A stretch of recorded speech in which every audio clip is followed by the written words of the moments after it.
This is Björn Lundberg. Welcome to Threefold Talk.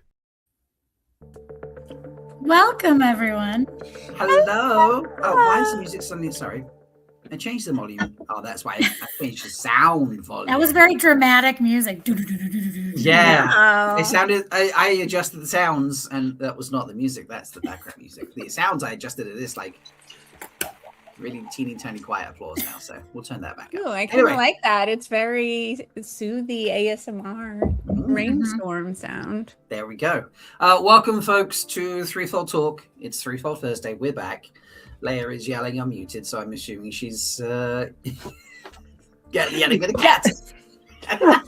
Actually, I'm yelling. I had a friend come by and surprise me for Galentine's Day today, so she won't be joining the show, but she's here with her dog, so there might be puppy noise in the background. Rebecca Sadai, frequent. Hi, Rebecca. Hi, Rebecca. Frequent flyer here. Hi, puppers.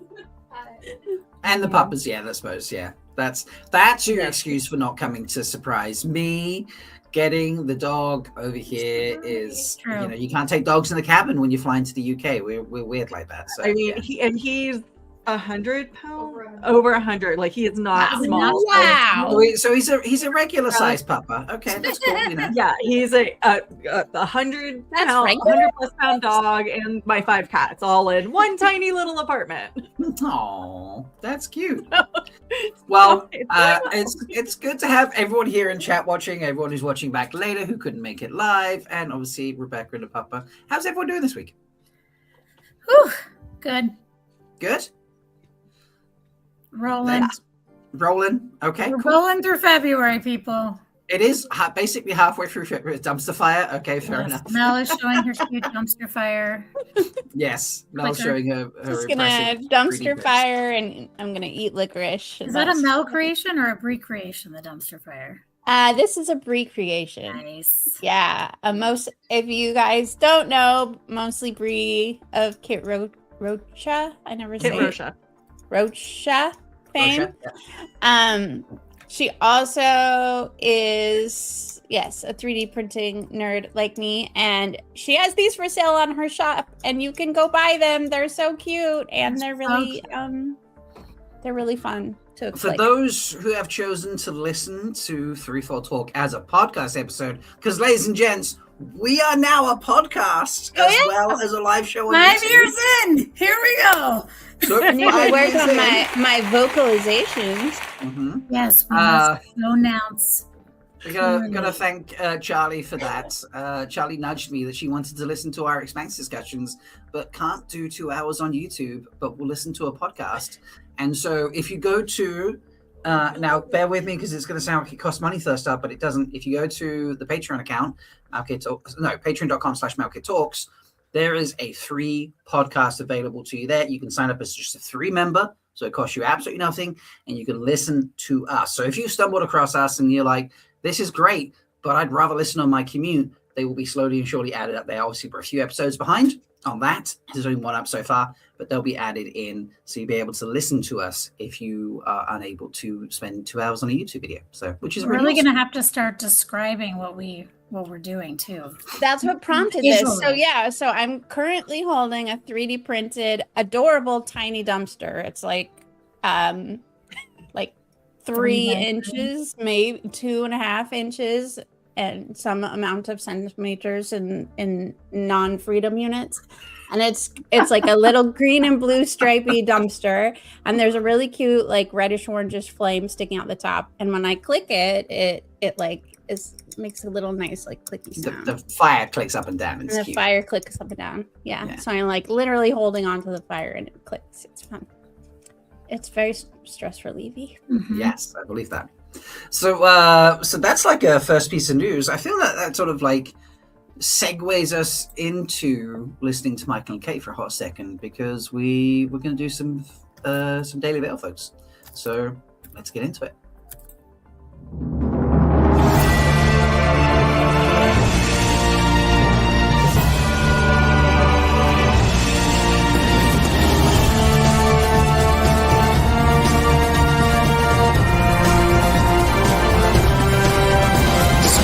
brothers and sisters. It is time to cover up your face. For the Wheel of Time has news, and we shall dance the spheres with it. This is the Daily Veil. All right, take it away, Leigh-A. All right. Our favorite brown Aja Varen, real life actress Mira, is going to be participating in a comedy show over in London. So she just posted this on her Instagram account. All the details are there on it's February 15th. So Sunday. Sunday.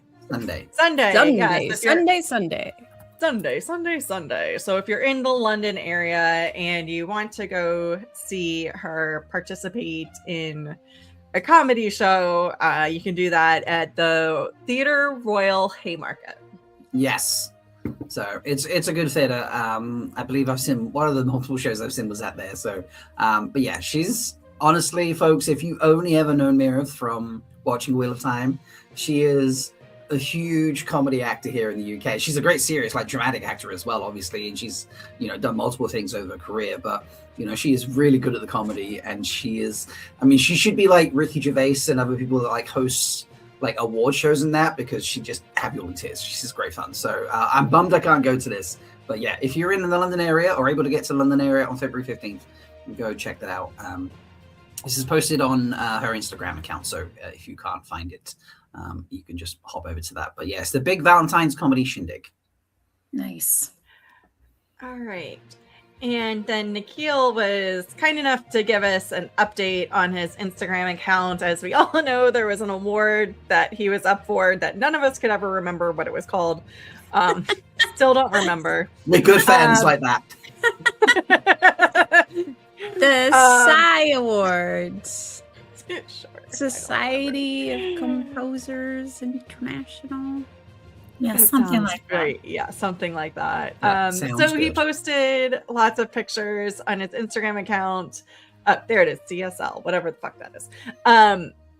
He didn't win, unfortunately, but he said he had a great night and was just honored to be there. Just such a kind, like, humble person.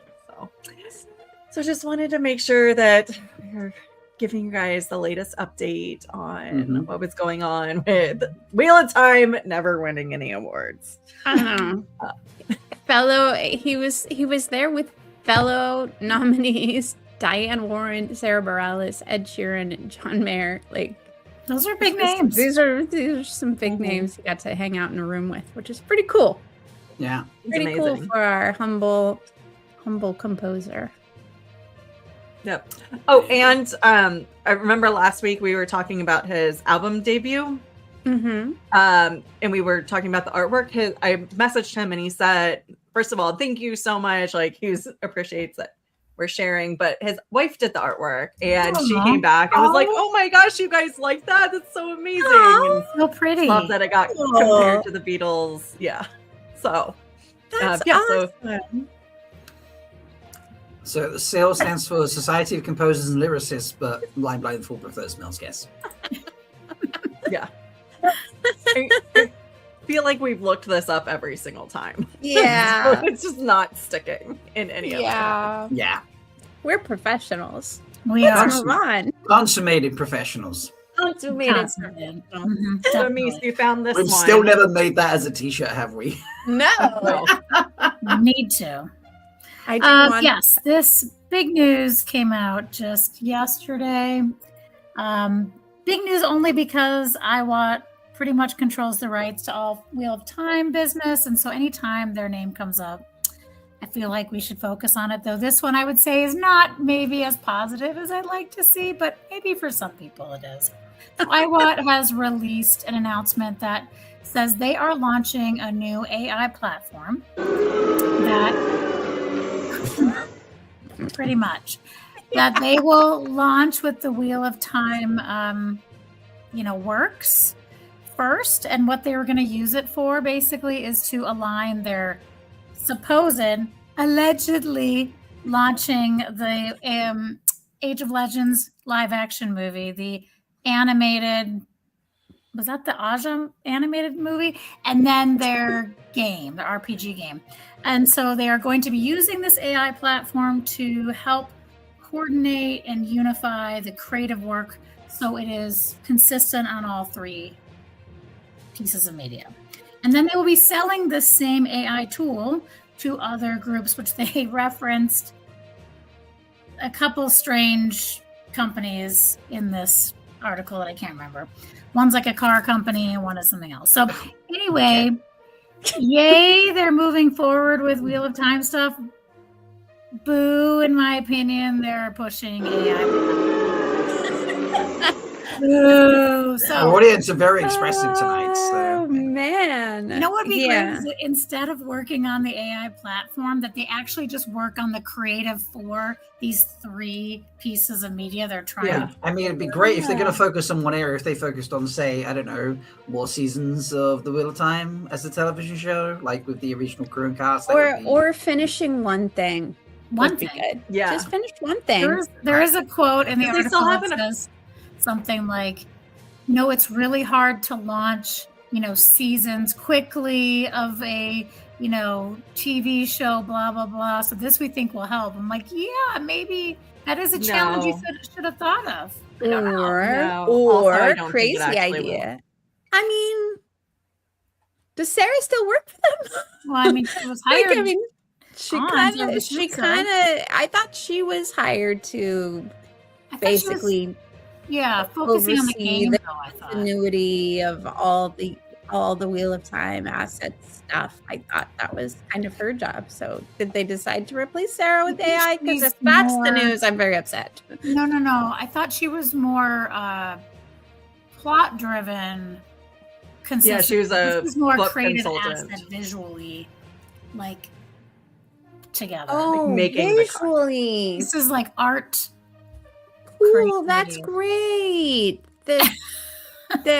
That's what they're using it for, as opposed to a useful use of AI. Cool. I thought it was like, they were gonna take it and like use it to help manage the 2,000 characters, named Continuity characters, and and like things. continuity, and and they're that going sort to of stuff, create. which would have been a really good use of AI.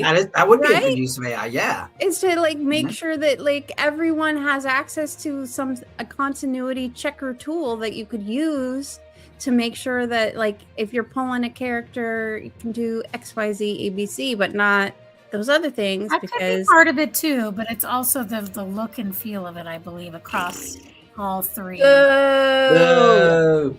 we have nicer news? Yes, we have one yeah. last piece of news, right? Okay. Brad? Bring it back up. Well, this is the last piece that we've got an article Oh, okay. thing Go. for. Then we've got another thing that we're going to need the foldies to help us keep an eye on. It helps if I put the thing up on stage. Oh, yeah, sorry. As you Oh, said, yeah. want the AI sat there the whole speaking time. of visuals, Speaking of real visuals, speaking of real things that people were made in the real world, Creating things, yes. This studio, Barondo Visual Studio, came out with a couple years later, so this isn't really new news.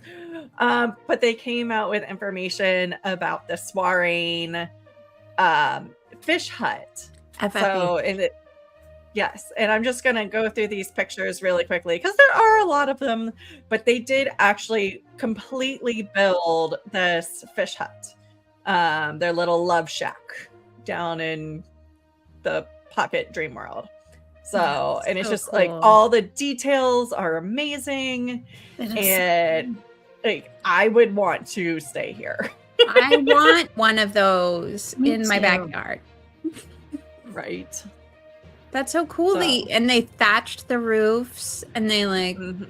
built them out of timbers, the classic. Wow. So that's here's so where they're cool. missing out on like money. They could have relocated that hut Oh, into yeah. a touring space Oh absolutely. yeah. for people to explore, and then in like big moments, you could have been like, "Hey, win a night in the fish hut." Yeah. Yeah. That could be an Airbnb It right could now. it could Yeah. 100% be an Airbnb. I would No. absolutely stay there. What I'm wondering is, didn't we have a DV article? Was it last week or 2 weeks ago of another studio from some part of Wheel of Time? What I'm guessing is that it's been so long now, and now it's finally okay to start releasing more of this stuff because Possibly, yeah, like the Sony, NDAs are Amazon, running. The I NDAs are expiring, maybe. Yeah. Which- That's cool. Yeah, so maybe we'll see more of this kind of stuff. This I think is lovely. Like, again, I think we talked about this, maybe we did last week, but we had some of the best production people around. Like, Agreed. so good in all aspects, and it is truly just sad. So please rebuild this and let us stay there, damn it. Yeah. I want to go.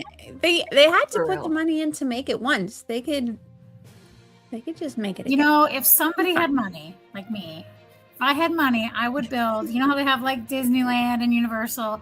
I would build like a B&B or a hotel where there were certain sections that were built like certain worlds, whether they be movies or book worlds, and you could stay in like Hobbiton, or you could stay in the Fish Hut, or you could stay in like Avatar worlds or whatever, right? Cool. Like, I would totally build a giant / amusement park, but not an amusement park, and just have it for people that want to live and go to the jungle or go to the ocean and stay on like whatever, you know, like stilts. They could have kept the People who just two really want to rivers. sleep in a waygate, you know. Yes, there you go. If you want, or in the ways, if you want to sleep in the ways and be scared, we'll just You put just you in want to the be ways. terrified. There are people who like that. There are There people, are people who who like that. You can call it What World. Yeah, So- what world? Except it would be all kinds of fantasy worlds. But yes, Mm. I love that. I love that. I love Like, you that know- plan. I want that to happen for you. me too. And didn't they do like a Star Wars hotel? But then it didn't. That it failed. down in- my Yeah, God, they did. That tanked so hard. Yeah, that would have been so cool. I Do think it you know was- that? Sorry, go, Belle. I think it was a really cool concept, and I love that they did that. And honestly, I have to say, if they hadn't have built that, I don't think that some of the, like, I'm not like a huge Disney person, but I've been to the Star Wars land at Disney World. Some of the rides are so interactive, and like people, and there's so many character actors, like just like living in Star Wars land in Mhm. Disney World, that I think that ride kind of helped. Not ride. The hotel kind of helps spur on, I think, because And I think my understanding of the problem with the hotel was it was this huge experience, and it was just an exorbitant amount of money, it was very and expensive. people just weren't paying to. And that was just the base. Then or all these add-ons that you could get, all these additional Yep. things that were supposed to enhance the experience, which all sounded amazing, but it was just was very completely expensive. unaffordable. Yeah. So it just wasn't making the money. And even though everybody who went said it was absolutely incredible, it was just not worth per se. It's what they funny. were I saw asking really for. bad reviews of it, to be honest. Oh, really? Yeah, like someone made a 2.5-hour YouTube video about it that people actually sat and watched for like, and I'm talking hundreds of thousands of views. People spend Okay. time watching this full-length video. It was ridiculous. So To Anyway, try this- out. I Because love this people were comment trying from to Patrick. figure out if they wanted to spend their money on it, because it was it's quite the extortionate amount of investment. money. It was Yeah. something like Yeah. $500 a night or something for like And- a room with 2 pods. And the pods, you didn't sleep together. They were like as if you slept into the wall, like you were on a ship, they which were makes they were sense. tiny right? pods, yeah, and things like Yes, that. tiny So, pods. but yeah, I love Patrick Lightbody's comment here. The best ride quotations at What World is just a cliff where Nynaeve pushes you off into Class 5 rapids. That's true. Actually, that would be super fun. Obviously, Maddie did it herself, so you can survive it. You Yeah. can totally survive. Indeed. So, all right. Any other news? Something that we need the foldies to keep an eye on, Rob. Yes. Okay. So, folks, while we talked about wards earlier, right now, literally right now, as we're recording, Right okay, now? in LA, the Costume Designer Guild Awards are happening right now. The event is 6 to 8 p.m. Pacific. So right now, okay, Sharon is in LA at that award ceremony, and hopefully is going to win. So we're laughing. Somebody's got to win. Somebody's got to win. Hopefully She winning should win. Let me remind myself. Keep your socials open so you can tell us while we're on the show if Yes. she wins. So they apparently, because there's Excellence no in watch sci-fi it. fantasy. Yes, excellence in sci-fi fantasy. So you can't actually like watch it live. It doesn't like stream like any of the other awards. It's just just not a service they It's offer. a smaller award, yeah. But they do post on their socials the winners. Now, I don't know if they post during the show, post after the show, if the winners will post, things like that. So we need you to be paying attention to their Instagram account, their Facebook account, things like that. But she is up against... oh, no, sorry, I'm looking at the film one. I was like, wait, Avatar? This doesn't make sense. Sorry, television. She's up against Andor. Okay. Black Mirror, specifically the USS Callister into Infinity. Murderbot, 3 Commerce episode, obviously Road to the Spirits Hour episode, and The Witcher, Baptism of Fire. Those are the 5 folks she's up against. Those are the 4 folks she's up against. She's the 5th one. So hopefully Sharon wins. Stiff competition, but hopefully we'll be able to reveal whether she won or not at some point during the show tonight. So if you're on the socials, you can keep an eye on those. Bringing you all the news first, okay? Yeah, Well, we're here, trying. here. We try to be breaking news here where we can. So, yeah. Now, I don't know if this is Dail Veil, but I did something last week, and I promised you I'd talk about it this week. Yes. So let's change the music. And I'll give you a palate cleanser because I went to see Into the Woods. Yay. So this is Andrew. What's his name? Sondheim. Stephen Sondheim. Steven Sondheim. Yeah, I always forget his name. Yeah, so it's a Stephen Sondheim play. It's the first time I've ever seen one of his plays, and it was an experience. Mel's laughing right now. Well, didn't know anything about it. I didn't know anything about it other than like I got the idea that it was like based on nursery rhymes and things like that. I'm going to be very clear from the get-go. Personally, for me, I didn't like it and I didn't get it.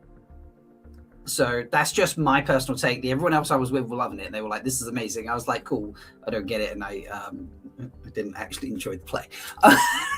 That doesn't mean that the play was bad. Like, everyone was amazing. You know, there was the singing was amazing. I just I couldn't understand the songs. How did I describe it, Mel? I think I said there was a lot of everything, but you know, like nothing of substance. It felt like, you know, I didn't get some of the choices. So that was for me. Everyone else really loved it. Kate was amazing as the witch. I'm going to be honest. Like, the woman's got pipes. All right, really just stunning. And the transformation halfway through the show is great. You know, the stage work, like with trees and the giant and things like that, was, you know, just it was very well done. It was very impressive in that respect. Everyone was great. The 2 princes playing Agony together, I was like, and the fun thing about that is they were both the backups. Oh wow! Yeah, they were both the backups for the princes. So it was, you know, it was something that probably you don't see very often, because normally they're standing in for one prince or the other, but it's rare they're standing in for both princes. So it was probably rare those 2 got to act together on stage, which is really, really fun thing to see. And yeah, like, you know, the girl who played Red Riding Hood had amazing presence on stage. You know, it was very well done. It's just the actual story I didn't get. I did go home and watch the movie because I struggled to understand some of the words that were being sung, especially when there were multiple lyrics going on at once. That's a me thing. Sure. With the balance, understudies, yes, thank you, Dana.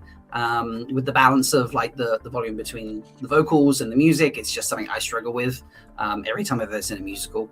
So multiple layers of dialogue. Well, there's so many, like the first time you see a show, there's so many things to pay attention to, right? You're like, you're hearing the music for the first time, you're hearing the actors for the first time and all their but then there's costumes to look at, and there's crazy set things to happening, there's lighting effects, like it's a lot to take in. I mean, absolutely. There's a reason that people go back to these shows. That is true. We had great seats as well. We were in the upper level, but like we were the second row in from the upper level, and it was like prime view. But we're in the center. It was prime for the stage. Nice. We don't think there was anything really high up that we couldn't get from that angle. If it was teeny tiny, maybe lighting things. I'm sure being right down the front would have been amazing too, but like it was great. It's just a sort of look, to look back if you don't want to spend, £80 a ticket or something stupid like that sitting there in the front section. So yeah, it was really, really good, and everyone had a great time. And I had fun seeing everybody and seeing that happening. It just, the story was like, I watched the movie to try like subtitles to try and understand some of it, and I was like, I kind of like the story less now that I know everything. It's crazy. It's a crazy Did you learn story. anything? Like, did you learn a lesson from the play? No, that was it at the end. Like Sulan's like, yeah, did you see everyone at the end where they're talking about the lessons that everyone's meant to learn? I was just like, no, one or two maybe, but not everyone. Like, I didn't feel like everyone's story gave a lesson. So some of them you don't care about. You just kind of want them to fail or die or something. Like some characters that are just. And they do kill a surprising amount of the cast in that. But they all died within like a 5-minute period, but I didn't realize some of them had died until another character was just like, oh, it's such a shame they're dead now. It's like, oh, that was them dying. Okay, I didn't realize that, Wow. Yeah. It's a lot going on. It was like that. I didn't walk out and be like, oh my God, I just wasted like 2 hours of my life. I didn't do anything like that. I just walked down like, I don't get the story. I'm sorry. That's fair.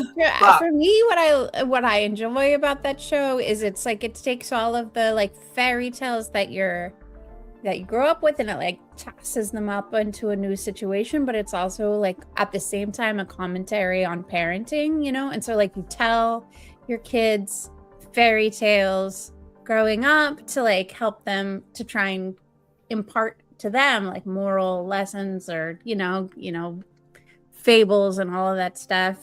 And then, but then they took all of that and they flipped it into a reflection on being a parent itself and that relationship, that parent-child relationship. It's very interesting, like commentary on the different ways to be a parent and fail at being a parent, and how you can screw things up and then screw up your kids, and then they make stupid decisions too. It happens. Yeah.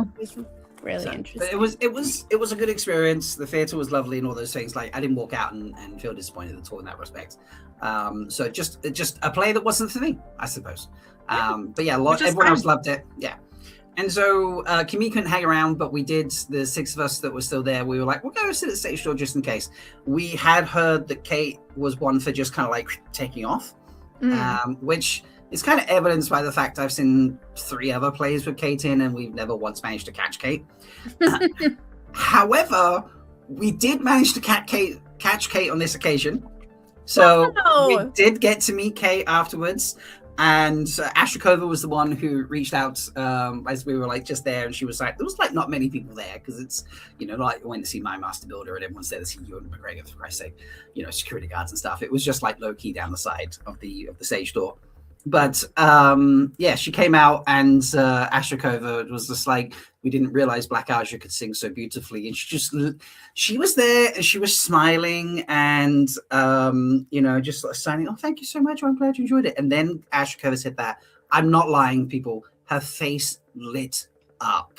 Aww. Like we had just made her evening type thing. Aww. And not to say that she was just like going through the motions for everyone else, but it was like this was a treat for her. And she's like, oh my God, are you all Wheel of Time fans? Where have you come from and stuff like that? And we were telling her about Sweden and Norway and all the places we come from. And she was just absolutely over the moon about it, and just so really happy to meet us. I mean, to be fair, we're a pretty unique group. Who comes from all those different countries to see her in a random play on a Thursday night or whatever? Yeah, absolutely. It's so true. I did put a post on Instagram, so let me just bring that up. I did remember to take my Wheel of Time book so I could get it signed. Good. Yeah, we took a selfie. This is us. It's Instagram. I can't really get it much closer, but obviously, there's Kat and Kat and Mike on the left, Kate in the middle in the yellow beanie, and then you've got Ashrakova, myself to the right, and in the front you've got Nils and Becky. And then my the signature from the book. So it was really, really sweet. Here's the fun thing about the evening. Firstly, there were 2 people on stage that we recognized from other productions. the first one was I don't have the book here, but anyway, when I went to see Kate for, I think it was the first time we went to Bath, when she was doing across one the with the bridge, guy from The Wire. A View from the Bridge. Yeah, the guy who played one of like the older policemen, he's in Into the Woods as like the narrator dad character type thing, which was really, really cool. Did not expect that, because I was like, I recognize the name on the outside. Also, like, this book is just really cool. The program had like loads of cool artwork and such.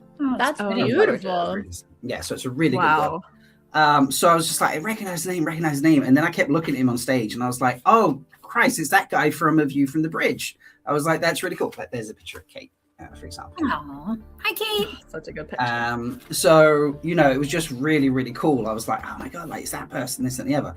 Now, I can't find the page that he's on. But here's the fun thing. Do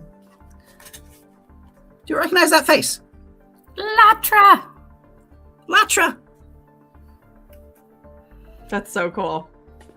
Wait, Latra was in it? Latra is in Into the Woods down Our at the Ancient Eyes theater. That Eye. Yeah. What okay. was she? Who was she? She plays I'm having a moment now. Katie plays, let me get to the casting. Let's create I'll cast on this side, there we go. Because I forget the name. She plays the baker's wife. Ah. Oh. What? Oh, Wow. Mhm. his wife. So we were like, oh, we'll hang around, maybe, because we know some people have come and gone and things like that. Maybe we'll be able to catch Latra, for example. And yes, we were not able to catch her, sadly. She must have gone and that. But it was just really cool because like half of Camille unfortunately couldn't get a ticket to sit with us, so they were on a different level, and we were like waving to them and that. And at halftime they came back and we were like, is that Latra? It's Latra. Yeah, so it was like really fun little tidbit, because I'm there trying to work out who the guy is, and Camille's like, we're the time person on stage.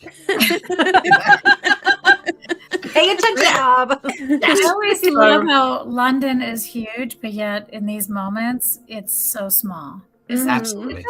It's beautiful. I just love that. I also really love, for Rob's sake, that he's gone to enough theater now that he like sees other people and recognizes them from other places. It's like he's like a legit like theater groupie now. It's I think this great. is like my 14th or 15th production. Oh yeah, Kate was amazed because I did say like, oh, I'm so glad we can finally catch you. Like this is our 4th play we've been to see you in, and she's like, what? I was like, yeah, like Becky and I, like we went to see like A View from the Bridge, then we saw White Rabbit, Red Rabbit, and then we saw you in My Master Builder, and now we've seen you in this, and she's like, wow. You know? It's like, why don't you just take a couple steps back? It's like, cool. Don't that's follow really me, great, guys. No, she was just like, she was grateful that we're going to her place and that. Look, she's the most prolific, okay? Like if somebody else has been to multiple plays, I would see them, see all their plays too. So if I could. It's incredible. But yeah, it was just a really fun evening. It was great to see everybody, and security. I was like, look, four times lucky, okay? So anyway, and that was go see it, folks. If you like the movie, the play is obviously much better. And if you haven't seen it, please don't let my reaction to it put you off. It's just a story that didn't work for me. That doesn't mean it's not going to work for you. It's very well done production, and it's got great acting in it. It's just the individual, the story, which is no one's fault on stage or behind the screen, is just the story didn't work for me. That's all it was. So I didn't walk out. Yeah, you're not gonna like everything. Exactly. Yeah, not everything's for everybody. So Yeah. I've definitely seen plays that I'm like, I never need to see that again in my life. Mm-hmm. Oh my God. Yeah. And then ones you go back to again and again and again. Yeah. So that's exactly right. So I think that's about it. I don't think there's anything else.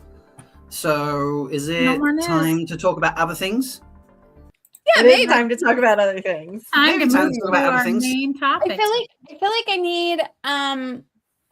I need a butt rock. You need a butt? Oh yeah, I I always need a feel butt rock. I need some butt.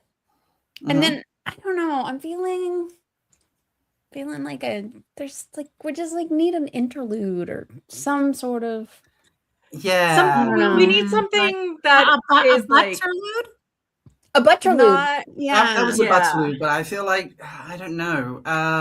It's like we just spent all this time talking about Wheel of Time and our love for Yeah, the we need to cast cleanse and our that sort of palate a stuff. certain way. We just need to, what's the word for it? Transition? Transition. Something. Yeah, I don't know. It's the Let me transition. What do we It's the word for transition to transit. again? Rob, Let me give remind me a second. Let me see. Maybe I've got something I can play. Can you make something real Yeah, fast? give me 2 seconds. All right. Okay. Yeah. All right. Okay. All right. Let's Good job, Token it's Wetlander. just put together on the Good job. fly, folks. I hope you like We it. believe in you.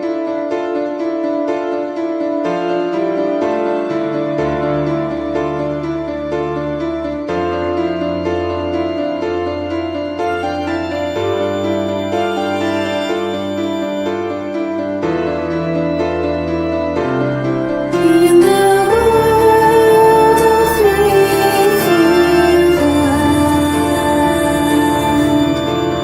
stars replace the sun.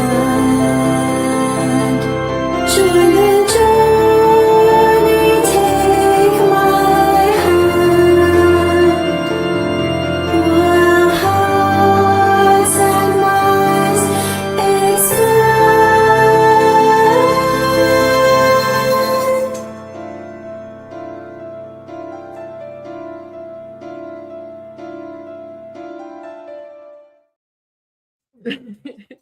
That was so beautiful. It is beautiful, right? Heather. Big round of applause to Heather, folks. Heather put that together for us. So, yeah. That was such a treat. And Rob, thank you for putting fun Those videos. visuals were That was really cool.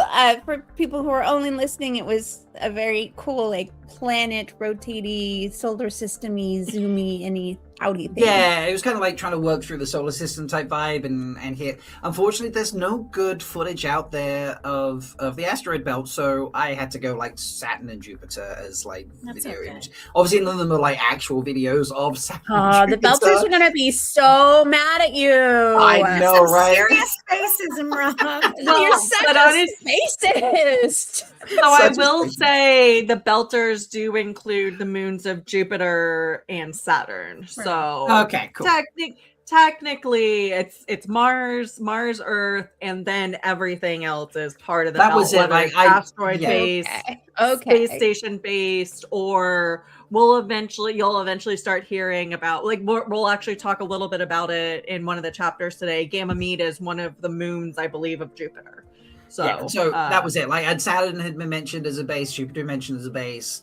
I was like, just try and get them in that way. But yes, thank you to Heather Sadai for the vocals there and the arrangement. I just put it together with some imagery and put the lyrics on It's screen. beautiful, Heather. So, Thank yeah. you.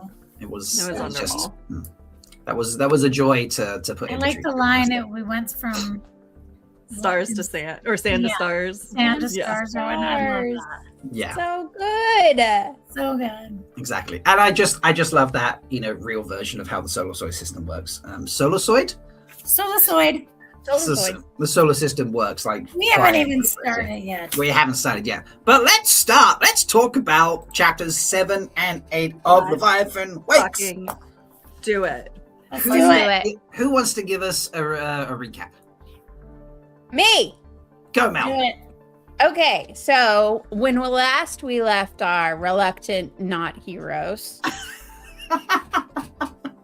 they were in the night racing away from certain doom from a creepy ship that scanned them and left them for nothing. So they're all hanging out in the galley and waiting for orders from their employers to tell them what to do. Holden's refusing to go anywhere. They don't have enough fuel to get to any change one course. particular place. Yeah. They're having a hard time deciding, so Holden's just making them wait until they get news. And then Holden basically is suffering the pains of, despite the fact that there is a medic who has not at any one time helped him whatsoever. He's suffering high G forces all over his body. He goes and takes a nap, and then he's woken up. And during his nap, he's like dreaming about people that he should not have dreamt about and has no right to dream about because he got them killed because he's a stupid doofus toe man. And then basically, yeah, the P and K is their employers. What is P? Pure and clean. Pure and clean. Thank you. Pure and clean. PURNKLL. Yeah, so he's woken up by Naomi, who says their lawyer is on the comm, and he goes and listens, and basically the lawyer is just like, yeah, you're an idiot, and all of us were like, correct. The lawyer is correct. But then the lawyer was like, yeah, so a Martian ship is coming to pick you up, and you will cooperate with them, and you will not send any more transmissions out into the void, accusing Mars of war. And Holden's like, I didn't do that. And everyone's like, and Naomi's like, stop being dumb. You're dumb. And then and so then now they're faced with this incredible dilemma of basically putting themselves into the hands of the people who they believe just blew up all their friends, and trying to figure out what to do about that. So yeah, that was real stressful. And then so they kind of told Holden. Yes, to Holden. I like that. Holden. Anyway, so they decided to send out one more can't stop the signal blast to the entire solar system. Again, apparently the Knight can do this more than once. I'm not commentating while I'm summarizing. I am. I'm sorry. And basically told everyone that they were being picked up by this Martian ship, and they were complying with their orders to, help them out, in the hopes that they would not get disappeared by the Martians. And yeah, basically the captain circled back with them and was just like, we heard you, and so did everybody else, asshole, and don't do that anymore.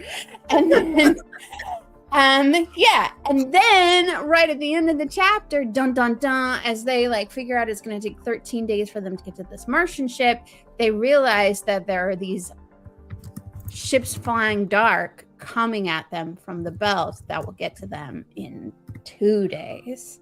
So before they get to the Martian ship. That was chapter 2. Do we need to do chapter 8 also? Oh, yes. We just lost Rob. Why did I disappear? I don't know. I didn't push any buttons. No, this happened last time, Rob. I minimized our screen. I looked at our private chat, and then I expanded the screen, and somehow you disappeared. I didn't touch you at all. That happened twice now. Weird. I'm always disappointed when you don't touch me. I'm so sorry. I just shot you out the airlock, by the way. Just temporarily. I think that's what happens to the token Wetlander. I'm resilient, okay? I can, yeah. Anyway, chapter 8. Chapter 8, yeah. So Miller and Havelock are doing paperwork in the sub-police station, and we find out that it's been a week since Holden's transmission, and the riots lasted 3 days, and things are starting to maybe get a little bit closer to normal, maybe a little bit, but it kind of feels like the station's on edge and walking, they're just traumatized and very carefully walking on eggshells around. I think Amis is dying. That's okay. Oh dear. Basically we find out that Havelock has decided to put himself in for a transfer after basically not being able to do his job because of spacism. And but reminds Miller that he has a secret mission to go figure out what was going on with the poor little rich girl. So he goes to Julie Mao's quarters, and he basically pilfers through all of her things, as a good detective does, and looks at all her stuff and discovers that she doesn't have a lot of stuff, which is surprising to him. And she doesn't have much there, and she's been living kind of a really sparse lifestyle. He gets into her I'm gonna say email, but they never actually call it email. But basically, her email. He slides into her DMs. Yes, and was very impressed at how well organized her email was, as was I. Very Belter-like. As a person who is not, which is apparently a very Belter thing, which I thought was an interesting And comment. like there are subfolders in emails? Okay. Yeah. Like all organized emails, folders within subfolders, and he finds one folder that is called Bullshit Guilt Trips, and it's basically emails from her parents, which, unlike some of the other emails that he had found, these had all been read except for the last one, which had clearly been sent after she had shipped out on the ship. And basically, her mom sent an email to her saying they're gonna sell her racing ship because her dad wants to consolidate, blah blah blah. And Julie has a bunch of drafts that are like basically going through the like 6 stages of guilt and or of grieving or whatever, or anger, or anger. Like Mostly so anger. many, like There's no guilt about this. She's pissed. if you imagine Elaine's letters to Rand, except Elaine actually sent those. Like Julie didn't send any of these, but it's like basically 3 versions of Elaine's letters to Rand in her inbox. And Miller thought that was pretty entertaining, and also but finally opened up the last email that hadn't been opened before, and there was a message from who we assume is her father, and basically it says that he has information the belt is about to become a very unsafe place, and telling her to come home right now. Yeah. And then Miller was like, oh, this is getting interesting. It's getting real. Mm-hmm. Getting real. That is true. Like, please don't fuck around and find out, okay? So yeah, for real. Speaking of fucking around and finding out, before we go any farther, just a reminder, no book spoilers past chapter 7 and 8 of Leviathan Weeks, and also no show discussions in the chat, because the show is slightly different than the books. We don't want to give away any show spoilers either, because when we get to that point, if we get to that point, and Rob, we want to watch it without any preconceived adaptation notions. So thank you very much for playing along. Because I had not seen the show. I will be monitoring chat, and if I just see comments that are spoilery, I'll just delete them. So we're just not going to have any discussion in the chat about whether things are or not spoilery. I will just go ahead and handle it. So don't worry about it. So fuck around and I are hitting the delete button. Yeah. Not because we don't love you, because we do.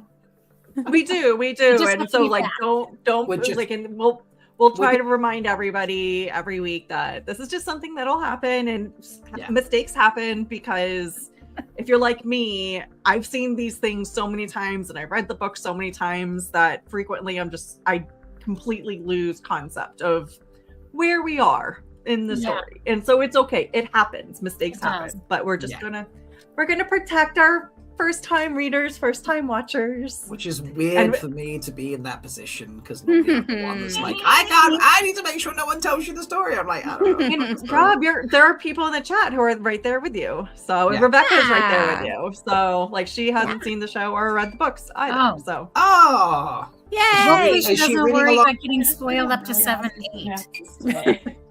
She just loved our synopsis. Awesome. Well, what did you? Oh, she's totally listening in on my other headphones. Amazing. All right, you'll hear her laughing in the background. Can I kick it off? Yes. So I know we bagged on Holden last week. And I'm not going to start off by saying he's fully redeemed himself or anything like that. But can I say that I really love a little bit of malicious compliance, as I like to call it. Mm-hmm. And I loved his reply, just going on blast, being like, look at us, we're going to follow what we were told to do, except for the tell everybody part. And please don't get us in trouble for following what we should do. I love that malicious compliance. And it's absolutely something that I would do myself in that situation. So I kind of, it was a moment where I'm like, you got a few bonus points back there, Holden, because last week you lost a lot, but maybe here's a few more back in your corner in my book. So yes. It's reevaluating his choices, I think, of doing what he did. I think it's Naomi being like, motherfucker. Don't make me come over there, because I will when no one's looking.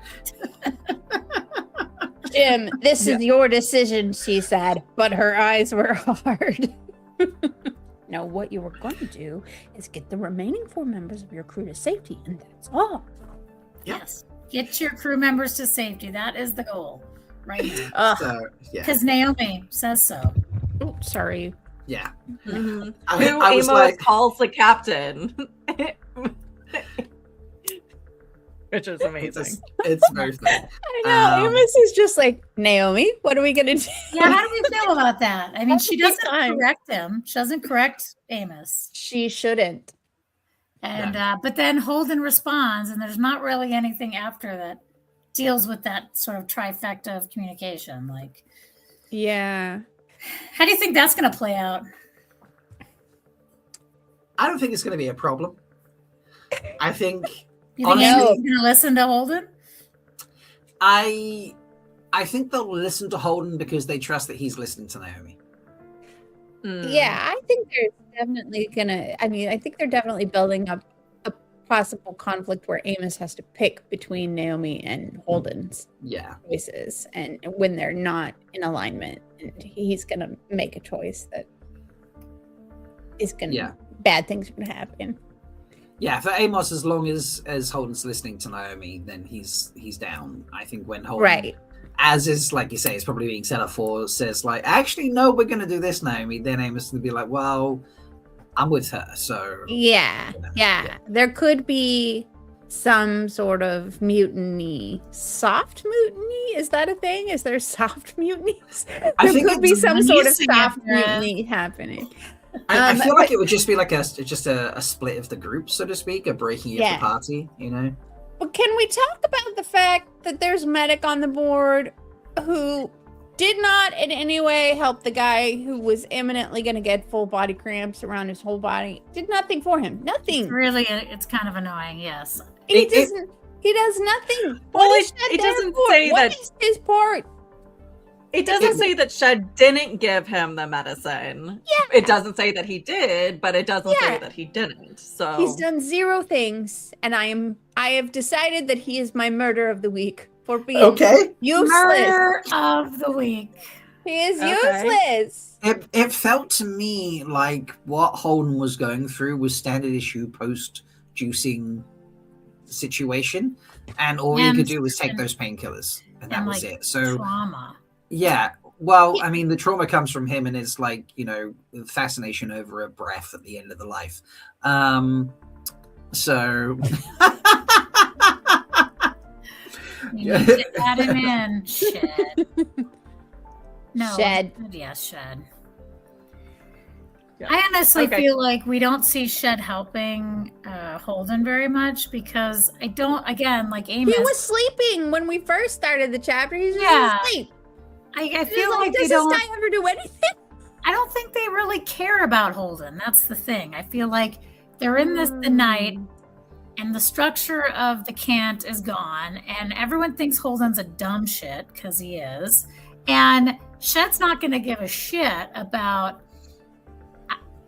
you know, Holden specifically. But at this moment, I mean, my initial takeaway of this chapter is that each one of them, in their own ways, are dealing with trauma.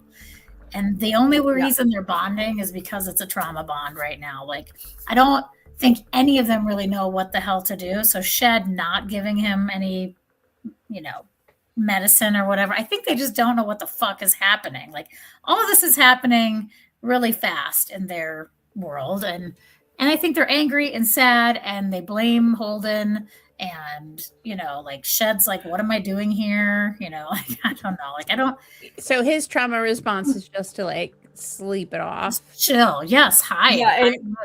And I agree with Daniel here that he's in full trauma. He's just shut down. So it's not sleeping. Like, he is kind of comatose almost at this point. He does engage in the conversation about their impending doom in the Martian ship. But I guess he's never done anything really. So I'm He didn't have frustrated to do with, anything before. Well, this is his first opportunity. frustrated to do with his something. existence. So yes. This is his first opportunity to do something. That's what I'm saying. also- Like, but he also, had an like- opportunity to help.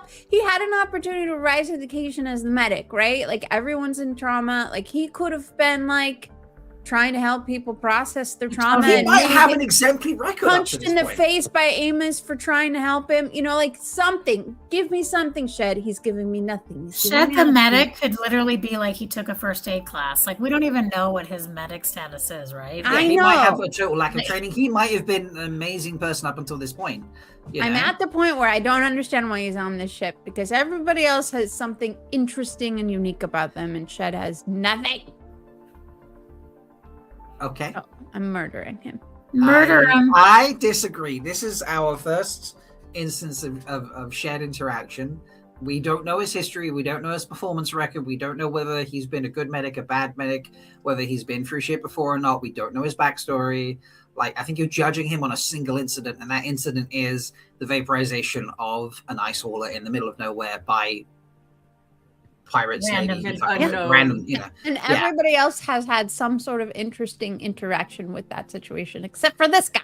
So he's a bad guy because he has the bad reaction to I'm it? not saying he's a bad guy. I'm saying he's boring, and I'm murdering him. Murder Oh, him. right. Because it sounded like you were saying he's a shitty character, a shitty person. I don't like him, so he's gonna die. It's what it sounded. I mean, yeah. In my opinion. I Mel have a is saying feeling both. who the biggest the person I feel that's unfair, but okay. Right, that's Yeah, like I mean, Amos has his like I'm a big burly earther who's gonna go all out for Naomi thing. Naomi's got her perfect, example of humanity or thing Perfect going. existence, yes. Perfect She's just existence perfect. going. Holden's got his like I want to punch you in the face existence, and Alex has his for some reason. You just like his Texas Texas draw. accent, hyper positive pilot, go get him vibe, and Shed is just there. and Shed is having a human reaction to extreme trauma, and thus he should die. Rob, I do agree with you. I on mean, this if one. we have to pick somebody, he would definitely be the winner to die. Let's be honest. That's what I'm saying. I mean, at least in this chapter. He's not entertaining. That's fair. I'll give you that. He's not entertaining. Listen, So- I have murdered other people who have entertained me. I just feel like Shed deserves it this I time. mean, you tried to murder Matt. Like, what the hell? He's pretty damn Yeah, entertaining. that's true. You did try to murder Matt, so yeah, that's a fair Listen, point. there were extenuating circumstances. Yes. That's true. Okay. All right. So, Love you, Mel. By the way, I'm not bagging on you, Mel. No, I'm just it's like okay. I disagree with that choice. Yes. We can like we should disagree. We absolutely Yes, should we do not have disagree. to agree. Yes. So, all right. Well, Overseers has a good follow-up question to Okay. this topic. He asks, does hopelessness or resistance trigger the crew of the night to support Holden's second broadcast, like throughout this trauma and all of these discussions? Do you think that they support him doing this broadcast? Or not? I'd lean towards yes, because who doesn't hate a lawyer? In the generic sense, I do know a couple lawyers, and I don't hate them obviously because they're great people.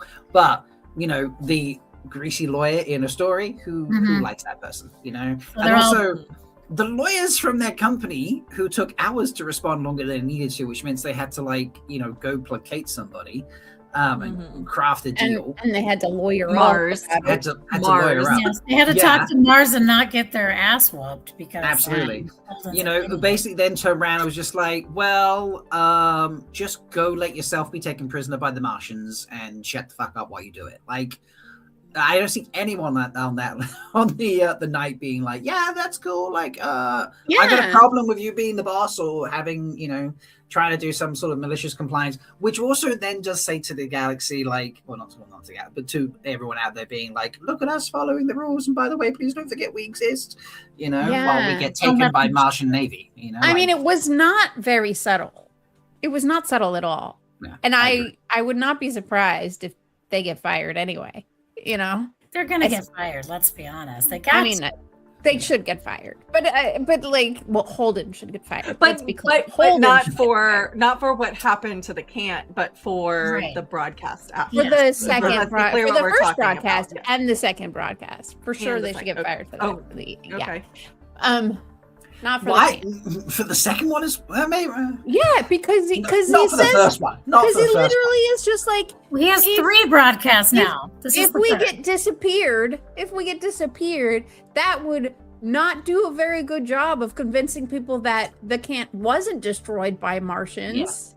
You know, that's how he ends the broadcast. Yeah, the third one is the most reasonable broadcast. Mm-hmm. There were 3 broadcasts. Well, the first one was just to the Martian ship. Oh right. Okay. Well, The no, pirate- so the the first, pirate. so the first one was I guess you Well, could say 4. It's not the technically then, Martian. We 'cause don't know what ship it was. It's the there was ship one that to the going stealth to- ship, so there was that doxing. doxing.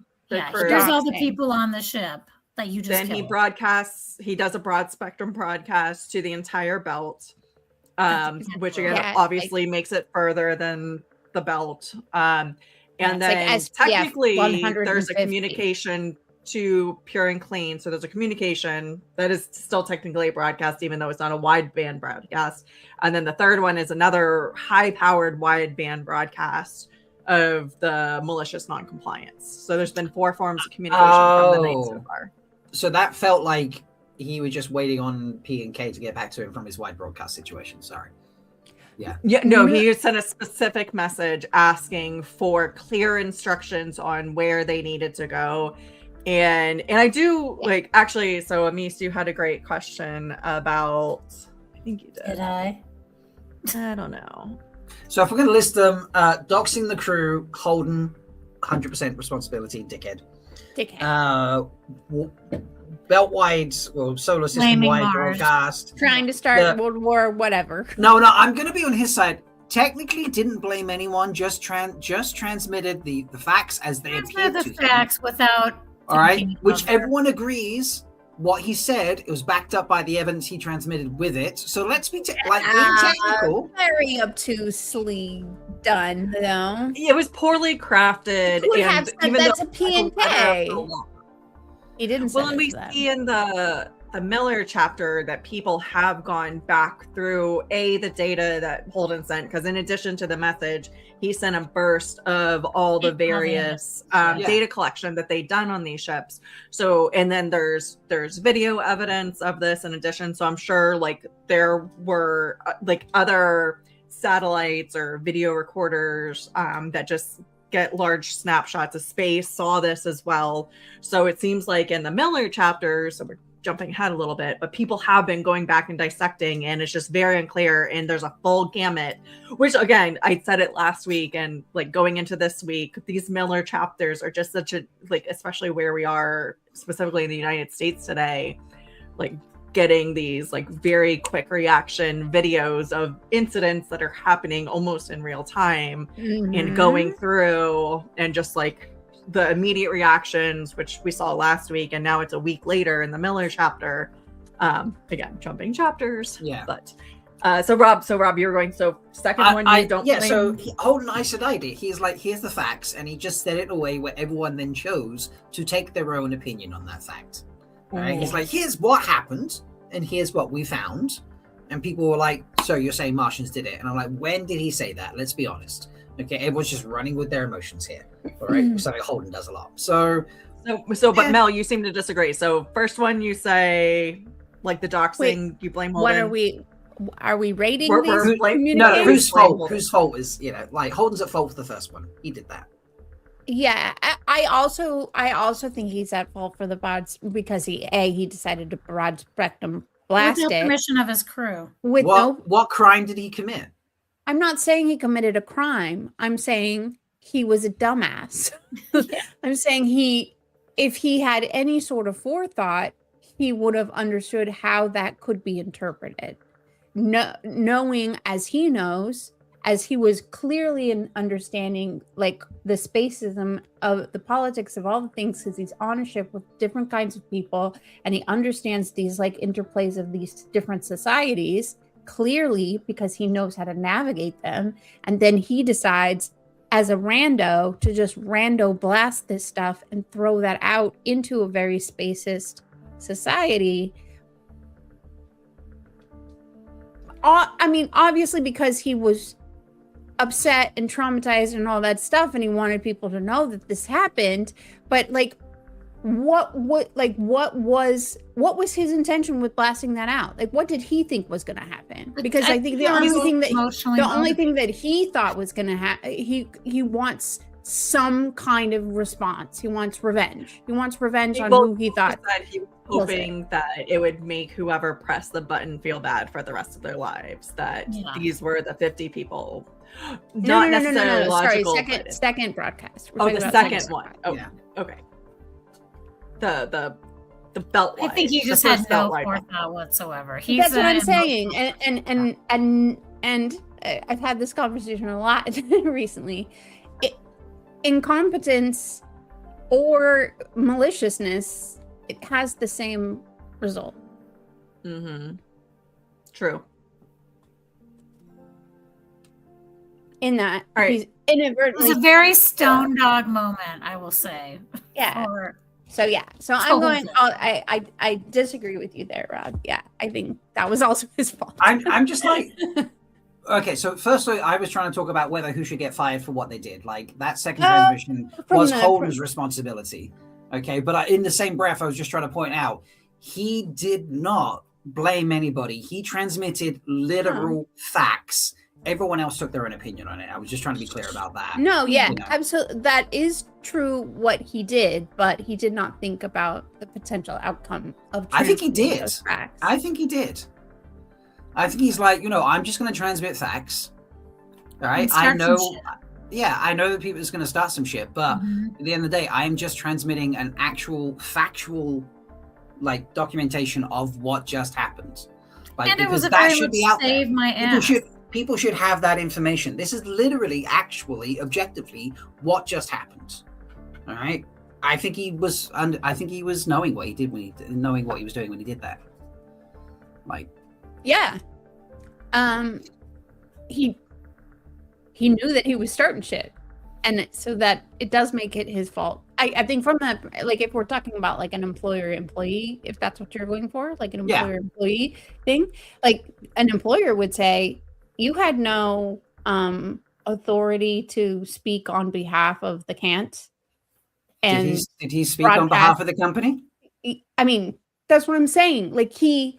By putting that out there, he didn't let the company make the choice, make the decisions, review the evidence. He didn't let anybody review anything. He didn't, except then he sent it to everybody to review everything, and knowing that all of this interplay of politics is up in the air. So right? He should have sent it to the company first so they could decide what to review about it? This is what the company's perspective would be. That he should have sent it to the company first. He should have sent the company the information about the company's property that was destroyed, right? And that the company could then decide how the company wanted to deal with the thing. That from the perspective the company is probably relationship. The company, speaking as a person who lives in a capitalist society and has worked for companies, from their perspective, he was putting the company at risk by doing. He's not in his own blasting off, private proprietary information to pretty much everybody. Mm-hmm. Yeah, and I think the lawyer made it very clear that, the company didn't appreciate being put in this situation with Mars.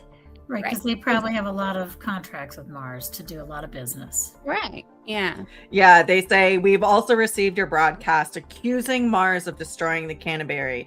This was, to say the least, ill-advised. Yeah.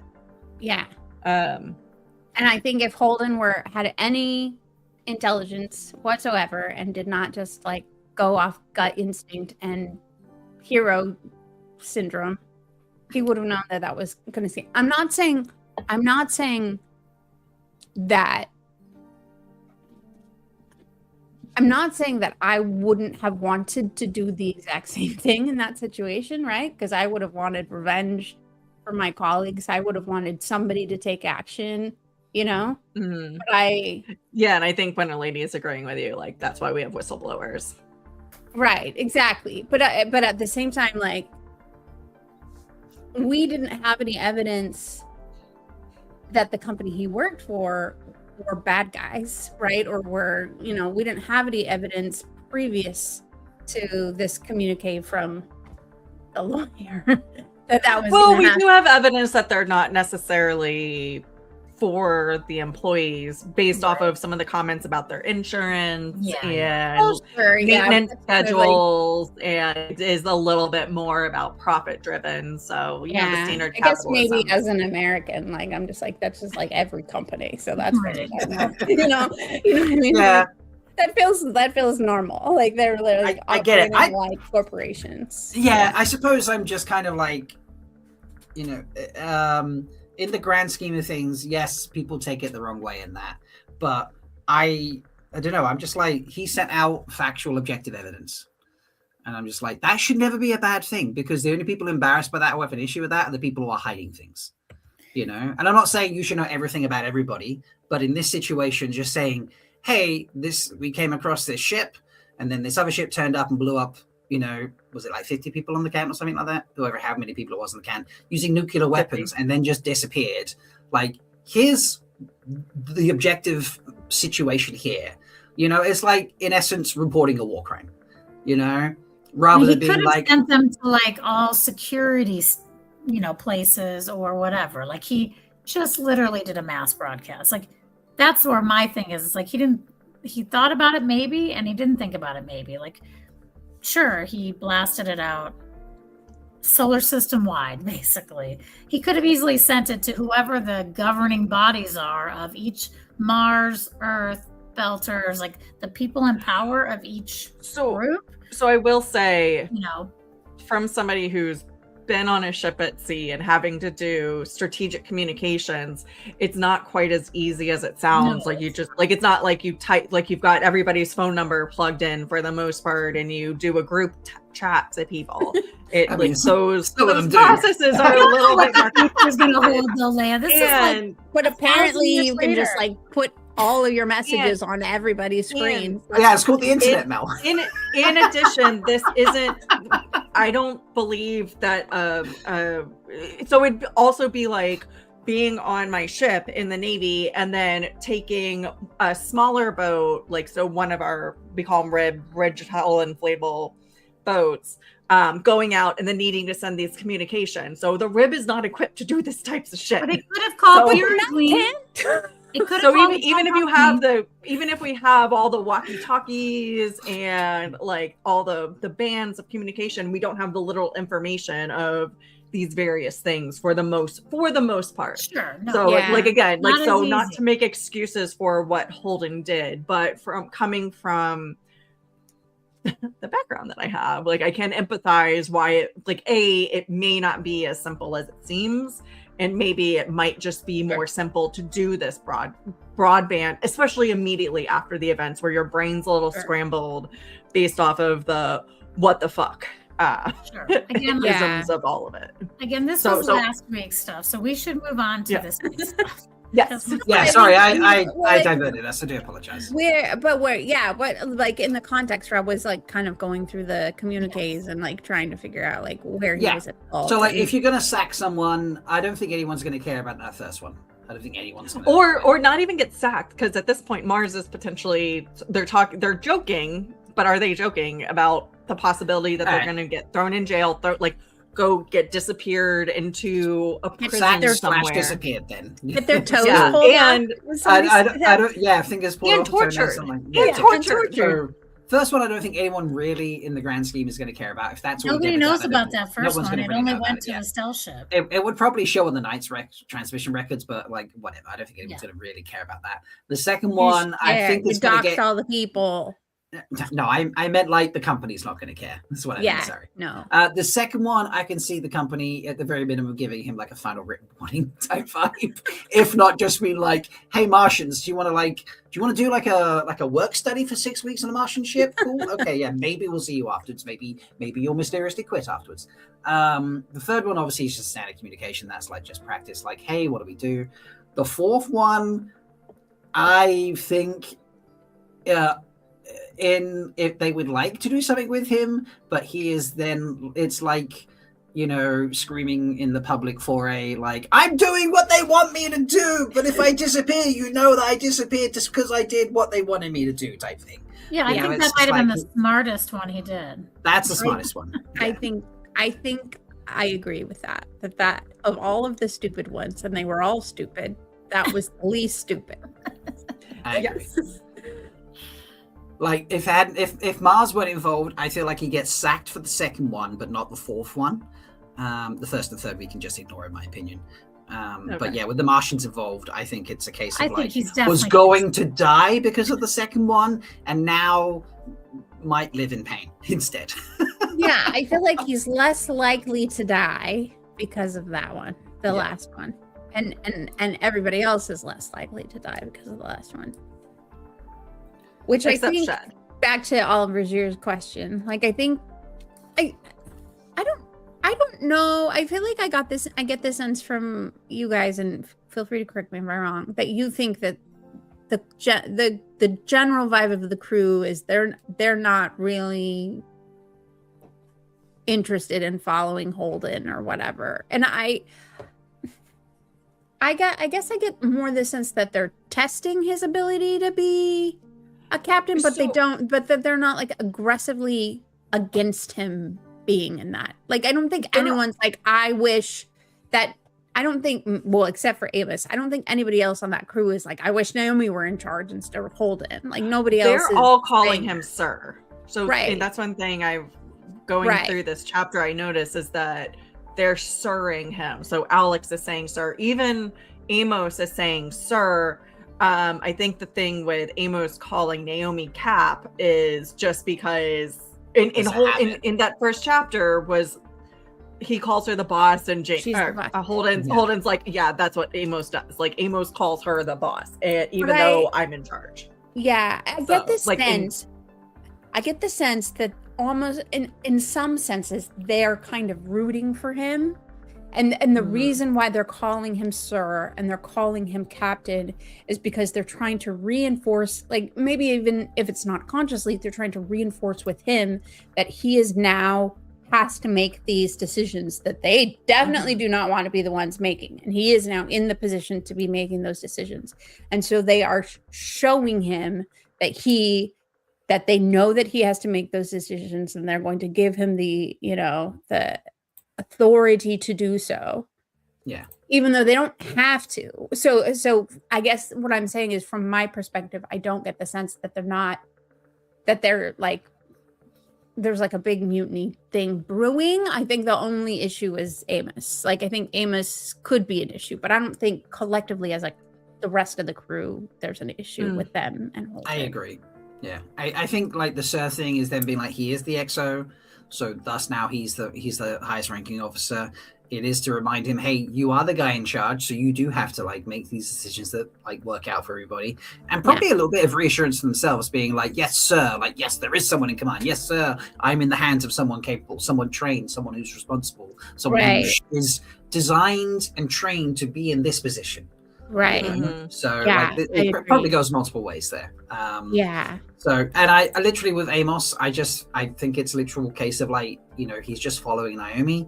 And if Naomi just goes like, actually, Holden, I think we should do this and we're going to do that, then, Amos would follow her because, he worships the ground she walks on, rightfully so. So I don't think it would be a malicious thing. It would be Holden and Naomi would be like, right, well, we agree to disagree and we're doing this. And the crew will go whichever way they go. But Amos would certainly go for Naomi and leave it there type thing. Well, and even... both ways. Oh, go ahead. It's they're following what they know because that feels comfortable. But I also don't think that they're necessarily like, yes, Holden's the best because they're literally disagreeing with everything he says. For the last 2 chapters of Holden chapters, they told him not to go with what the lawyer said. And the last chapter before that, they were like really pissed off at him. So I guess, yes, and one thing, they're like, sir, because that's part of their organizational structure. But I also feel like they're like, I don't know if this guy knows what we're doing. I don't really feel like, especially from the cant, where it seemed to me like that he was just kind of like we talked about, kind of just cruising along, and like they didn't really, like, he was fine, like he was just fine. It wasn't like he was anything more than, he wasn't bad, he wasn't great, he was just there. That on the think cant. So I will say on the continue. cant, he and the captain did understand the dichotomy between captain and XO, and sometimes they're like the discussion to go to that beacon. The captain said one thing, Holden said the other. Holden as the XO said the other, and they were going to piss. Both of them were saying things that are going to piss off people on the crew one way or another, but both sides got told. And I feel like that's how Naomi is coming in immediately now. So she's filling that XO role with Holden. So, and last chapter when she completely disagreed with what Holden said, even though Amos was totally great. Like, yeah, let's go fucking chase those assholes. Yeah. She's like, Amos, go downstairs and check on our useless medic. And then she kind of chewed out Holden in private and is like, get your fucking shit together. You're in charge now. And so now she's just giving him those like, do what I fucking say eyes, like, you know what I'm thinking. Yeah. And so, but that's what the XO does, is like, especially in a captain who is also, like, we keep mentioning this, they're going through this like huge trauma. Like, Holden isn't meant to be the captain. He was never supposed to be the captain. He was the XO of the cant. So now he's in charge, and not under normal circumstances. These are some of the most extreme circumstances. Having to make decisions that nobody ever gets training for. I can tell you, like, of like the 15 years that I was in the military, we never got training for this shit. So, it's funny for me when the crew were like speaking up and disagreeing with Holden. It felt like to me Holden was just like listening, giving everyone an opportunity to voice their opinion before he then made the decision of what they were going to do. Which, to me, that's kind of like leadership. You should listen to everyone. You should be the last one to speak. You should listen to everyone and just be like, I've heard you, I've listened to everything, and this is the decision I've made. And then their job then is to enforce that decision. Maybe because this is a company, that's the way. If it was the military, I would say they wouldn't say that shit. They wouldn't disagree. If it was, they wouldn't disagree. Like, that's fair. But as a company, I just feel like he's giving everyone a chance to give their input, and then he's making a decision that hopefully Naomi agrees with, and going from there. That's kind of how it felt to me. So I mean, that's the smartest way. Naomi is the way. Right? Naomi is the way. So, all right. Is there much else from this chapter? Yes, there is. Well, there's there's 6 ships. There's the ships. Sorry. Who are they? Do you think Mars is like from the belt? Like what? Oh, what? Whose ships are those? I think it's. I'm going full conspiracy theory. I think it's the OPA turning up, being like, shit, like this witness is causing like more problems than we want or need, and we need to come sort this guy out. Like, I think they are coming to clean up the mess before he can reveal anything else. Okay, so the OPA are in the 6 ships. Because if they eliminate all the evidence, then it all becomes hearsay, doesn't it? Because if you don't have that physical evidence, you'd be like, well, that data stream, because they've already said in the discussion with the Miller chapter, so it could have been faked, it could not have been faked, right? There was like all the sides were being discussed. If there's no physical battery with that Martian logo on it, like, did that really exist? Yes, it did exist. No, but you don't have it, so it didn't exist, and all that sort of shit. I think they're there to then muddy the waters. You think they're there to take him out? Yeah, take him out. I think they're going to have a fight on their hands. You're saying taking the night out? Sorry, go ahead. Oh, just clarifying. You think they're taking the night out? Yes, they're after the night and going to be like, just eliminate Holden and the crew and just be like, get rid of all the witnesses. So, yeah. Do you think that's what the crew thinks? I mean, maybe. We didn't really get an opinion on that. They were just like, 6 people turning up 2 days before the Martian Navy get here. Like, who the F are they? Yeah. I think that if they wanted to take the night out, if OPA is responsible for all of this, right? If OPA did all of this, if OPA is the pirate ship that launched the nukes, like why wouldn't the pirate ship just come back and blast the night? I can't. I feel like this can't be the OP. It can't be whomever is responsible for the can't getting destroyed. Because It aren't has they to be still pretty close? else. It has to be someone else. That So maybe you think we they're haven't been. related to the stealth or not related to the stealth? I think they're unrelated to the stealth ship because I think Unrelated to the stealth. stealth ship would have just taken the night out if they didn't want the evidence there, or turned back around when he was blasting everybody with all his noise. And because, like, why does it need to be 2 days? Like, just, But what's better than letting him do all that blasting out and then reblasting? Hey, I'm following orders and letting the Martian Navy take me, and then he That's a good- disappears. that's a good point. That's a good point. That's a good point. Yeah. Like if he hadn't done the malicious compliance, maybe they wouldn't have taken him out because the Martian Navy would have done that anyway. Oh, I don't know. yes. Yeah. I mean, that's a good point. I think it's something else. I think it's someone Okay. else. I think it's some other party that we have yet to meet. That could, That's that right. could be. I'm usually I probably want the ships to be. I want the ships to be some other, like, make it even more messy. So what You we know. learned was that 2 chapters ago or whatever, 4 chapters ago, that from what Alex knew, that Mars was working on stealth. So we know that they have it. So that would mean that And possibly Earth. And And possibly, possibly likely Earth. Earth, yeah. So would you think at that point then maybe one of the stealth ships and the other set of ships might be either Earth and Mars? If it's not I guess I OPA, didn't get the sense that they were stealth ships like the stealth ship was. They were just ships that weren't broadcasting. Yeah, without transponders or something, weren't they? Yeah. I guess I assume that when he said Transponders up, stealth was new, that's He's a everywhere. You know what I mean? transponder. So, okay, so ships do have transponders that send out specific, like, we are the can't, we are the night. And Yeah. there's a whole bunch of codes. But then in addition to that, and this is something we have these days, and we talked a little bit about this last week, that there's radar information, there's hull signatures, there's information about how your engines, like the heat and the methodology and like all of that and the makeup. So like all of these ships have this database of information that they're able to, but if you turn off a bunch of sensors and turn off your transponder, Literally says They- here, like, Running dark. They didn't say yeah. stealth.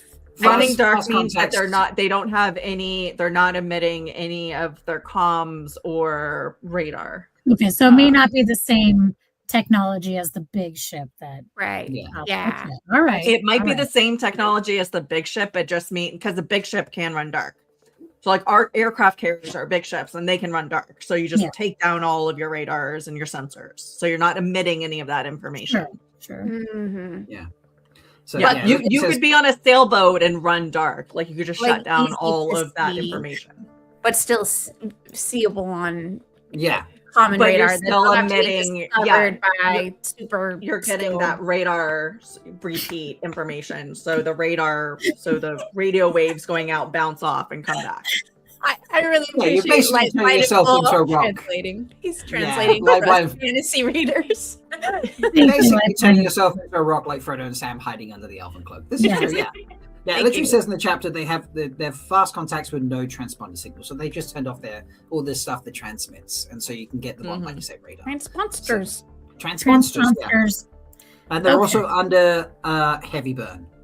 Which All right. means whatever they are is that They're They're coming going fast. fast. They're going fast and their crews are juiced up to the max. Everybody's juiced. Everybody's Which- on the couches. Which to me does imply like military, because haven't they discussed like, how the military ships, the Martian one, They blah get blah blah, juiced certain to the type of ship. gills. Yeah, juiced to the gills so they can like do all the heavy burn stuff. So this does kind of imply that these 6 contacts are at least, I mean, maybe private security, but at least they've had like, military setups given to them. And they are probably crews that are capable or used to doing heavy burns.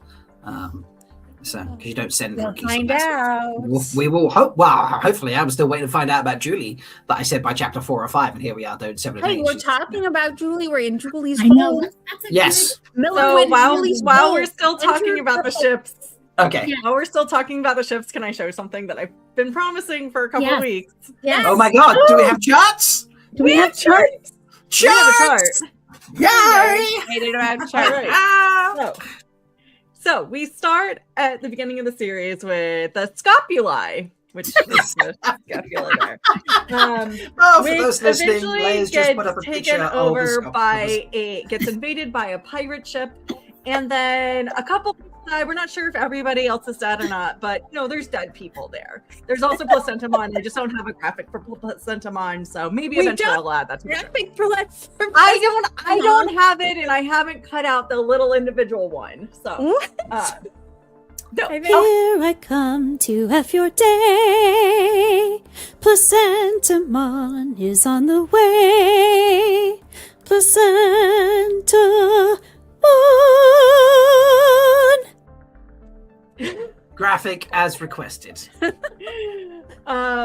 Okay, so then we go forward, like in maybe time in the future, we don't know, but there's the Canterbury, also the Knight, which is part of the Canterbury, and they get, between the two of these, they get a signal that something's going weird with the scopuli. So the Knight leaves the Canterbury and goes investigates the scopuli. Meanwhile, some sort of stealth ship shows up and decides to send some missiles to the Canterbury, which eventually kills Fires the everyone. missiles. It kills everyone on the Canterbury. And meanwhile, they're not sure Why is whether it or humping not that that arrow? stealth shit is Mars. But after the Knight talks to their company, the capitalist fucking company, a Mars ship goes to rescue the Knight. But meanwhile, we've got these other ships, 6 ships that we don't know what the fuck they are, and they are headed to the Knight. And that Yay. is where we are with ships. This is a beautiful chart right here. Beautiful chart. So for those listening, we're gonna have to post this. This will have to be a clip. Okay, I'll This will post this have on to be social media as a short clip.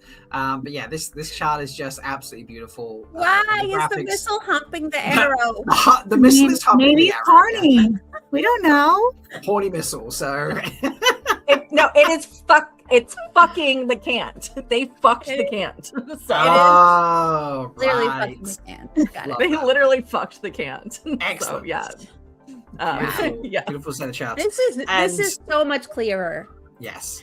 Thank Because I mean, you. honestly, This is the I chart just was thought looking for. I thought that Placentamon was just controlling everything, like some kind of weird Puppet Master vibes. Anyone else getting weird Puppet Master vibes from Placentamon?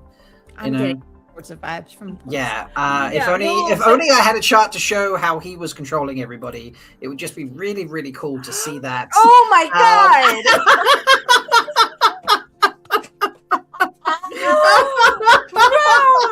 No, this is Who made this? this is Screaming Spud Monkey. Yeah. Spud Monkey, this is beautiful. Yes. So Spuds listened to us last week. He couldn't join us live, but he did listen back, and he heard a call out about himself, obviously. But we joked how Placentamon was secretly controlling everything like his puppet master. So we have destroyed ships. We have a squirrel astronaut. We have a butt rock thing. We have an ice cube being towed around. We have a Mars monkey rocket. astronaut. Yeah. It's a Spuds. Yeah, sorry, Spuds. Yes, so I don't know why I said squirrel. I meant Spuds for some reason. Yeah, and it's like The Spud Placentamon is just monkey. leaning over the image of the Drooling galaxy, all over. drooling over it, but like has those like things like across of I feel like he's wood got a with things on straw and strings he's and that. stuck in the sun. Yeah. Puppet mastering the entire his- thing. He's Exactly. eating the sun. So Yeah. yeah, It looks like a Nice. lollipop. It does look like a lollipop. the sun is a lollipop. Yeah, so Kinda does. thank you, Spuds, for that. Yeah. And will you Wow. show the my chart picture real quick that Oh, Spud did last week so Rebecca can see now that I finally made a chart? Yes. So this was the chart image from last week. Here we go. This is not the ship's name. I've got charts, people.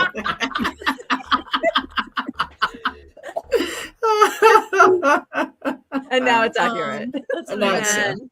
So good. Yeah. I We have love really it. the most. So, creative if we get more ships eventually, like maybe I will add them. you Yes. definitely need to keep adding on to your chart. Okay. Yeah, It you just needs need to like, layers. Just keep layers and going. expanding it. Yeah. Layering. Page to page to page. Yes. Wow. So, Thank you for that impressive addition to our collection of spuds. Yes, I'm gonna make a glossy graphic novel at the end of I this. think book. the drool is gonna haunt my dreams.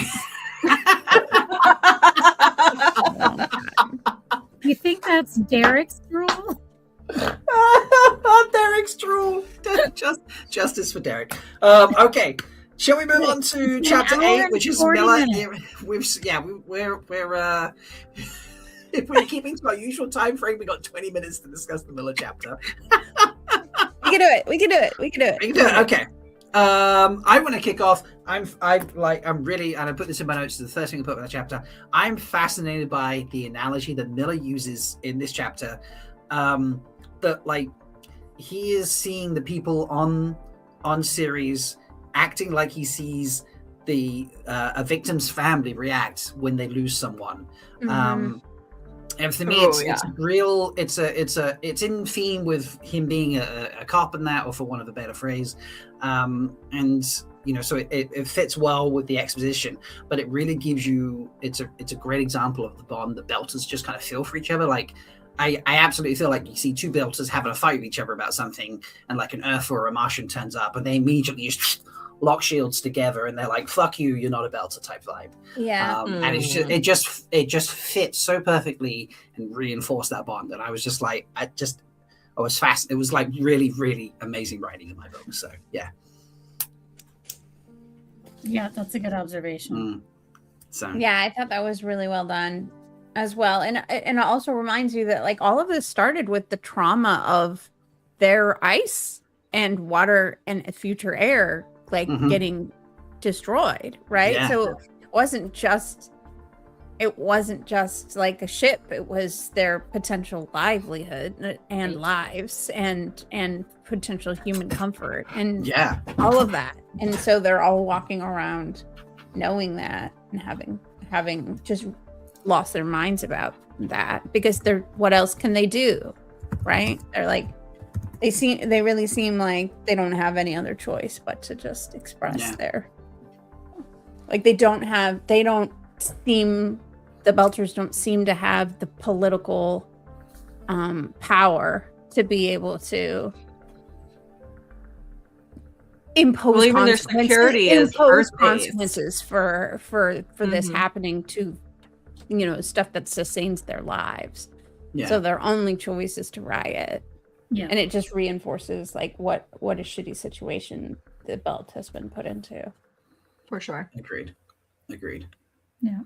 Well, and the administrative offices have just opened, and you know we mentioned it earlier, but this is a week after the Holden transmission, so it's just 1 week later that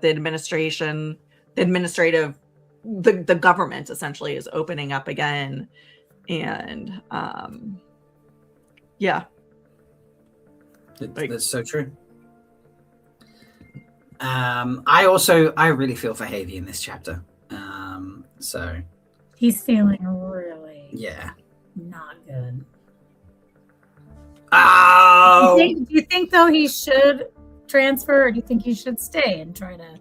I want him to. All right. Well, I want him to stay because I would really love it if him and Miller became each other's ride or dies. Yeah, like to really show that actually a Belter and an Earther can be friends and work together. And also, I have breaking news. Breaking news! Tell us. Oh no! The winner for Sci-Fi Television Award, the Costume Guild Awards, went to Andor. Fucking Andor! God. I mean, it was really freaking good, but the costumes were not anywhere on the level. They were not the of same. Yeah, they were. It was an amazing show, though. Yeah. Well, the costumes were great, but I just don't think they didn't have the like breadth and depth that the Wheel of Time costume set. Yeah. So many of them were just, for better or for worse, I love the consistency of the Star Wars world, and the fact that they do the same costumes on the various moons where the rebel bases are almost the exact same that you see in the original trilogy. And so there's not a lot of creativity there. I'm sorry, I can go on forever, and we've still got a lot to talk about, but we will rant about this somewhere else, but we'll rant about this again another time. Yes. Anyway, back. So I would love to see Miller and Havey become Ride or Dies. I would really like. I guess from my perspective for Heavy, A, he still has to die. But B, just because I killed him, but B, also, as a person who clearly prides himself on being able to do his work, he's in a place where he can't, right? He can't do his work, and it's through no fault of his own, right? True. So he wants to go somewhere where he can actually be effective, and he can actually be a police officer and probably help people and that sort of stuff. So I think he's making the right choice for Kim, but also for policing on Ceres, right? Because he's not ever clear. It's been made very clear to him that he's never going to earn the trust of the populace, and so if he can't earn the trust of the populace, he can't be a good police officer, right? It's not, and none of that is his fault, but it's just the realities of the world he's in. And there are some things that you can stay within the system and try to fight as a single, but it just seems like this is so much bigger than him that he needs to go somewhere where he can actually make a difference, And he's going to where Leigh-A mentioned earlier was Ganymede. That's what he wants to go to. And Ganymede Ganymede is the largest moon in our solar system, which orbits Jupiter. So that is still part of the belts, as we discussed earlier. But maybe more controlled by Earth or Mars, so he feels more comfortable. Who knows? We don't know, but they don't really. It's a better place. I mean, Amis and I know, but I mean, I just think it must be because he wouldn't feel comfortable traveling there, right? Why would you go to another belter controlled place to feel the same way? Yeah. So it must be slightly maybe more he did talk about looking up and seeing the sky even though it's under a dome type thing. So so who knows? Yeah, I can't help but think that that's just an excuse. That's just a thing that you say to people to not be y'all are spacists and I can't be here anymore, right? Yeah. But I don't know. It's fair. So, but yeah, I don't know. I feel a lot for Havey. He like you say, he just wants to be a good cop and be effective. Yeah. Much G to that man, in my opinion. So he's stuck between an asteroid and a rocket ship. What are we gonna say? He's just in a so many place. rocks. There's so many rocks. So many rocks. Yeah. Oh my gosh. So my favorite thing might have been the exploration of Julie Mal's hole. What did you guys think about her hole? I was drawn to her room number. What was her room which sounds number? really, really silly. 5151I. I had a friend a number of years back who was obsessed with numerology, and they used to tell me things about numbers all the time. So, and I remembered some of it. So I was just I feel like 1 is quite an important number, but I feel like 5's a fitting number to match with it type thing. So I was I'm going to Google numerology, just check up on some stuff. And I was right. So 5 represents personal freedom, adventure, change, and versatility in terms of personal growth and stuff like that. 1 is about new beginnings, creativity, and leadership, sort of forging your own path. And I'm just these things sound they fit very Julie-esque, about what's going on. So and the fact it's 5151, just I was if this is an accident, it's a happy accident. But I feel in a 5-digit combination for rooms, to use just 2 digits on repeat feels a deliberate choice to pick that. It might not be about numerology. I could be completely wrong. I'm probably completely wrong. Let's be honest about that, folks. But if not, it's a very happy accident. These things feel very, It very is appropriate. 5151I, but yes. Oh, is it I? Okay, fine. It's 5151 then. So yeah, that's fair okay. enough. That's fine. But I is also like one in the Roman numerals. Oh, I is one in numerate. That's true. Done. Yes. Yeah. So yeah, I hope this is deliberate and it gives us some insight subconsciously into what Julie is like. That's very interesting. So, yeah. I think it's really interesting that you focused on that because I focused on Ariadne as a name for Julie's mother. Yeah. Because I was just like, wait, are we trying to evoke like Ariadne of myth right here? And so then I was like, wait, now I need to like go and remind myself about Ariadne's story, see if that like gives us any insights. And so so I went and I like refreshed myself on Ariadne's like mythology, like Greek mythology Give it to background. me. I didn't grab that, so give it to me. So Ariadne was like some princess of Crete or whatever, and she was charged with guarding the labyrinth where the Minotaur was inside the labyrinth. Oh, and so people had to go to the labyrinth and basically be sacrificed to the Minotaur on some sort of cyclical thing. And so Ariadne was kind of like the overseer of that, and she let people into the labyrinth. And then one of the people that she left into the labyrinth was Theseus, who was sent there as a sacrifice, but he was actually sent there to kill the Minotaur. And she instantly fell in love with Theseus, betrayed her whole family and her country, and to help Theseus slay the Minotaur. And then they escaped together. And then they actually didn't even really have a happy ending. Like they didn't like have a fall in love ending. She ended up like either betraying Theseus, or Theseus abandoning her, and Dionysus decided to take her up as his wife, and she had no control over any of this anyway. And so what I was thinking is like maybe this is a clue that Ariadne, Julie's mom, is somehow going to break with Julie's dad. Like thus far they've been presented as a unit, and maybe Ariadne is gonna try and maybe she's gonna, because of her love for Julie that she hasn't been able to express because she's been under the thumb of her dad, maybe she's gonna like betray her dad and like go and try and help find Julie. So I was like noodling on like what that could mean if you know they're trying to evoke like the story of betrayal for love from the mama. I feel like they have like really impressive names because Julie's name is Juliet Andromeda. Mm-hmm. Yeah. So what does that mean? Well, Andromeda is a galaxy, obviously. Yeah. Yeah. And Juliet's tragic character, right? Mm-hmm. So does this mean Juliet's going to die? Has died? I have not killed her yet, so she can't. You have Mel not. does not stab her. She can't yet. Well, in that very case, I feel like I should predict that Juliet's going to die. Juliet is all. Wait, is this after she reappears in one of your chapters? Well, I already lost that. I already lost that prediction, right? So you did. I thought you were just going to keep pushing it. No, I did update. I updated. I was like, we probably won't see from her at all in this book. Oh, do you think we won't see Julie again? I did say that. I was like, probably no. We just won't see Julie at all. Did I not say that? I don't remember you saying that. Maybe it's in one of my notes. Because I would have put it at the end of something, been like, oh, no. Well, I just feel like, I don't know if it's because they seem to be well off that they have these fancy ass names, where you've got like Jim Holden or, Miller or whatever. It's pretty basic names. I forgot his first name was Jim. James. Yeah. Yeah, okay, so it's in my second set. It's in my notes for chapter 5. So now I've invested so much in this. I typed this. As I typed this, I realized that my Julie theory has failed.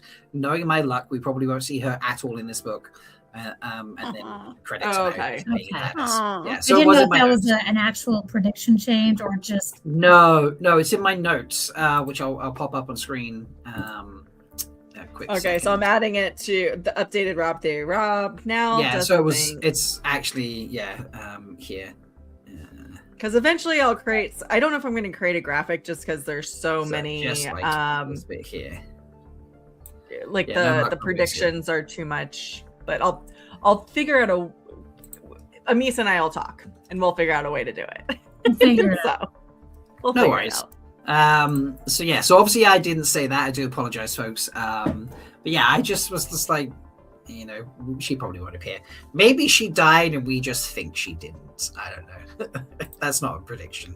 I'm just like, Okay. So what did you spouting think crap. about her hole? Did any of the other things stand out that Miller was like looking through? Like just her like dug things on the further wall. into her hole and went deeper Yes, into as we her dive hole. deeper into Julie's hole, I think it's more important to really pay Sorry, attention. I'm What's so up? immature.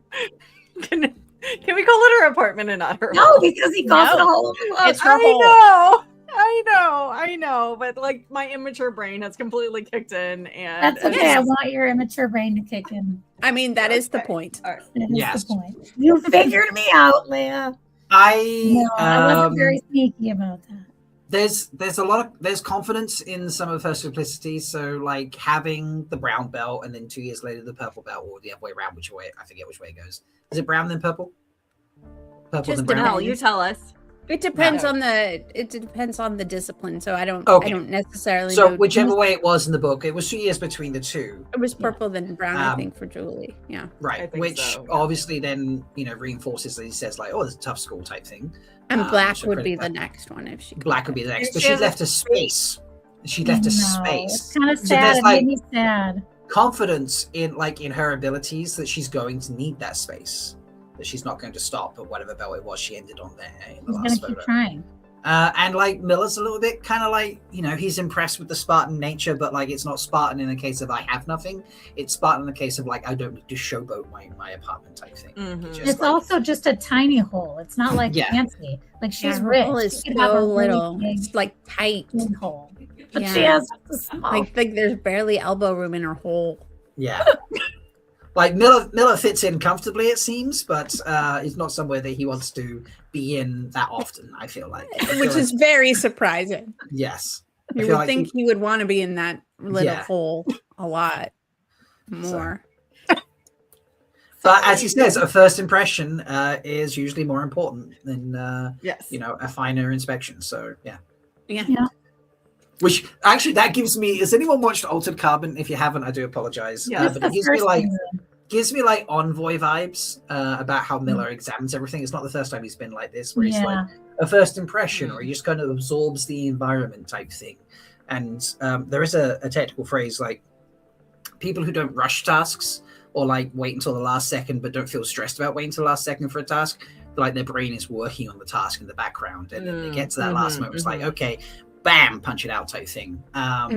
It's that kind of vibe, like Envoy's in Altered Carbon. Miller's giving me those vibes here, where he's just like absorbing the details and he's not aware of most of it, but his brain is collecting those little bits and pieces and just kind of like, processing in the background. And then like the pieces that he's just turning in all the directions will suddenly all just click into a position that works. And he's like, aha, that's the answer. And it gave me more appreciation for that.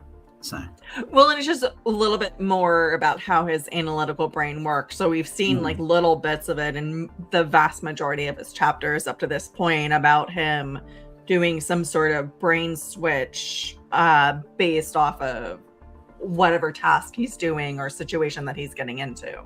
Yeah. So Yeah.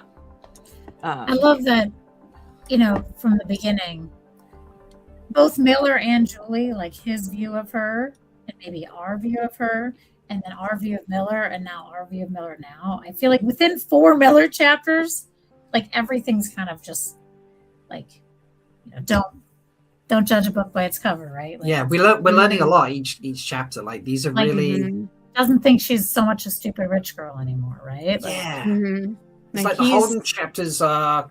Sorry, Mel, go. Sorry. No, I'm with you. No. The Holden chapters feel like more like wider exposition of like plot. of plot and the solar system and general environments and interactions between societies and stuff like that. And Miller chapters feel very introspective of like personal motivations. Yeah, they're very character focused. Yeah, very, very character focused. They're good. In fact, doing the two like this, I think, has been a really good choice each time. So, yeah. So I think what I'm hearing from everybody is we kind of think that Miller is kind of like starting to appreciate Julie more and more the more he dives into her, the less and less dismissive of her as the rich girl. Like he's impressed. She impresses him, in some interesting ways, and yeah, she's got an OPA armband in her panty drawer, which is interesting. Yeah. Keep that there, but Yeah. that's where you keep important things. And we know that she doesn't come from the belt, right? Per her dad looking for her, and From like the how Moon, interesting that Luna. is. Yeah. Yeah, they're a Luna agree. family. I thought it was. Oh, go ahead. I was gonna say I thought it was really interesting that he said she organizes her email, for lack of a better word. I don't know what he actually called it, like a belter. Mm-hmm. Like he what was the commented word? that. Yeah. Is there like a school where they like teach you how to organize your email? Yeah. You know? I mean, that should be a lesson here, to be honest, for kids. Or is that just a unreliable narrator thing where he's like, oh yeah, she's organized and got her shit together like belters do. And he I calls got it elegant. I got the impression it was unreliable narrator, and but also doing us and them. So like she's more like us now. So he's starting to like bring her into the belter world as opposed to where her quote unquote birthright is as an earther. Which is funny. So he's actually no, because he does this to Havy as well. He's the others that do it that don't do it to Havy. He like treats Havy pretty good. He's like, he feels for him. He wants, he understands the restrictions, but he's also like, I wish those restrictions weren't there. And he's kind of like doing this for Julie as well, like judging people on their behaviors and their choices as opposed to where they happen to be born. Yeah. So I was about to say, like, interesting that it's not happening to Havy, but Miller's not the one doing that to Havy, it's the other cops. So Right. yeah. Right. So just to be clear about the software hardware that we're using, so it's called a partition. So the partition is either the wall or like something that comes out, and that's what he's looking at. So it's not like a computer, kind of like they're like in the image we use for the thumbnail. It's a software. It's a software partition within the hardware, so that basically creates two physical. So it creates two physical entities within a piece of hardware. But so like you've got a circuit board, but then you've got the memory, the RAM within it, and it literally physically divides the two. And so that's what a partition does, is it does not cross over. So what you can do is when you've got multiple users, you've got these partitions. So if you're on a company, like a company server, and you've got your own folder, that is your own partitioned folder that is private to you, that other people can't get access to. So her was her partition professional files kind of thing. Okay. That he was looking at, and he calls it elegant, not Spartan, but elegant. Yeah, no, I got the vibe like her hole was Spartan, not like he's talking about the files though in the actual software, which is interesting. He realizes elegant once he gets after all of the physical, like looks at all the physical things, and he knows Spartan is not the word. And then once he gets to how her computer is organized. Yeah. It shows that like everything she's doing is quite a deliberate choice. And her background, like our screensaver or whatever, is the race, right? Like the Razorback. Yeah. It's her favorite. We know that means something to her. And then the stupid drafts and the email from her mom. Like you learn so much about Julie, you learn a bit about mom and dad, but you also learn about Miller as well because of how he reacts and what he thinks of I loved his reactions. You One of my know? favorite parts. He's like, he's cheering her on. Girl. Yeah. He's like, they really know how to pretty much fuck her over, right? With using the language that the mom like uses and that. Like she's like pushing her buttons Passive purposefully. aggressive, pushing her shit. Yeah. Ugh. Yeah.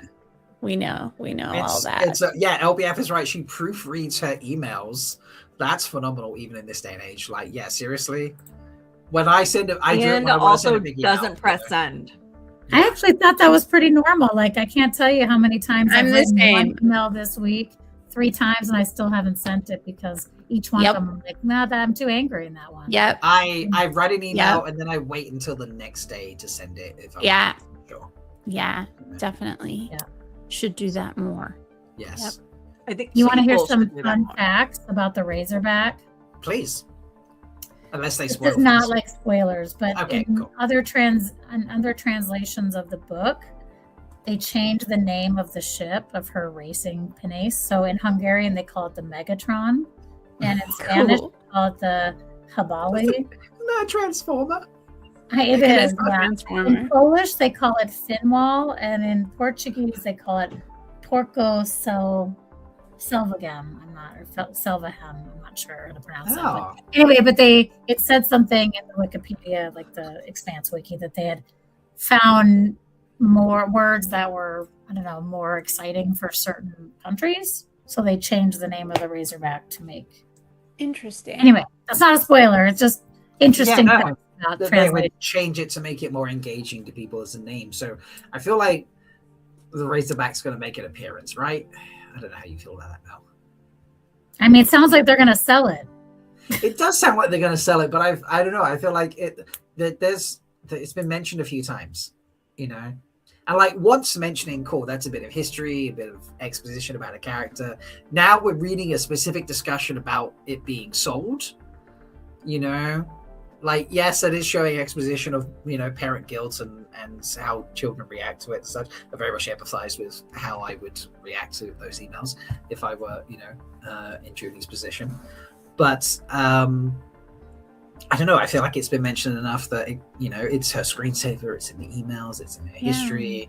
I feel like we should do a poll and say, Gotta make it okay. do they sell it?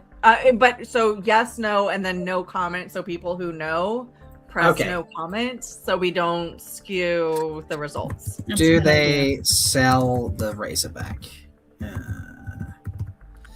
I'm Yes, gonna go no. with I don't care. I can't comment. Okay, you can have an I don't care like option as Oh, well. Okay, I'd already I mean, posted it. Sorry. It's Uh, okay. So I put yes, no, and I can't comment because you know. So.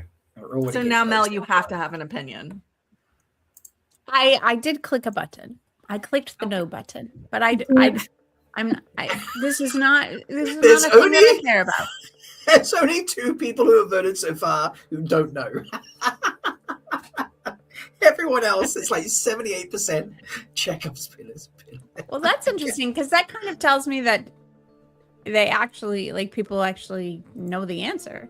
So Yeah. I was kind of like, I don't care about the Razorback, but now I'm actually more interested in the Razorback because people actually know the fate of the This is Razorback. Well, it's only because you asked. Elise, did you like? I literally just maximized. This is the 3rd time. I literally maximized my screen and you disappeared. Maybe we should. Maximized my screen. Let's put- fix this after the Let's show. put, we should put Amis wherever Rob was, because maybe she can knock herself out instead of Rob. No, because we were switched before. We the were first time switched. I was Yeah. here That's the what I'm first time. No, but I was here the first time she did it. Oh. And then because of me having like That's screen only share, her we superpowers. switched and it still knocked me out. So I think she's just pretending at this I point. guess I can Yeah. never minimize my screen and look at our chat ever. you're fine. But this says to me that the Razorback does make an reappearance. So. Yeah, no, I think it tells me that we're not done with the Razorback mentions, which is interesting. Yeah. But you don't care, so that's all good. Well, now I actually care more. All right. Do they sell it? I'm going to say yes, but Julie steals it. Who steals it? Julie steals it. Oh, so now Are you she's making back? that an official prediction? Ooh, now It she's would Or be are you cool just like slip up? It would be cool Is if this Miller went and got it. If Oh, Miller went and for got it. Julie. Oh, yeah, that would Like be he's cool. like he becomes so pro Julie that he wants to rescue her in her I razor. think they try and sell it. I don't know if Julie gets it, but I think they try and sell it.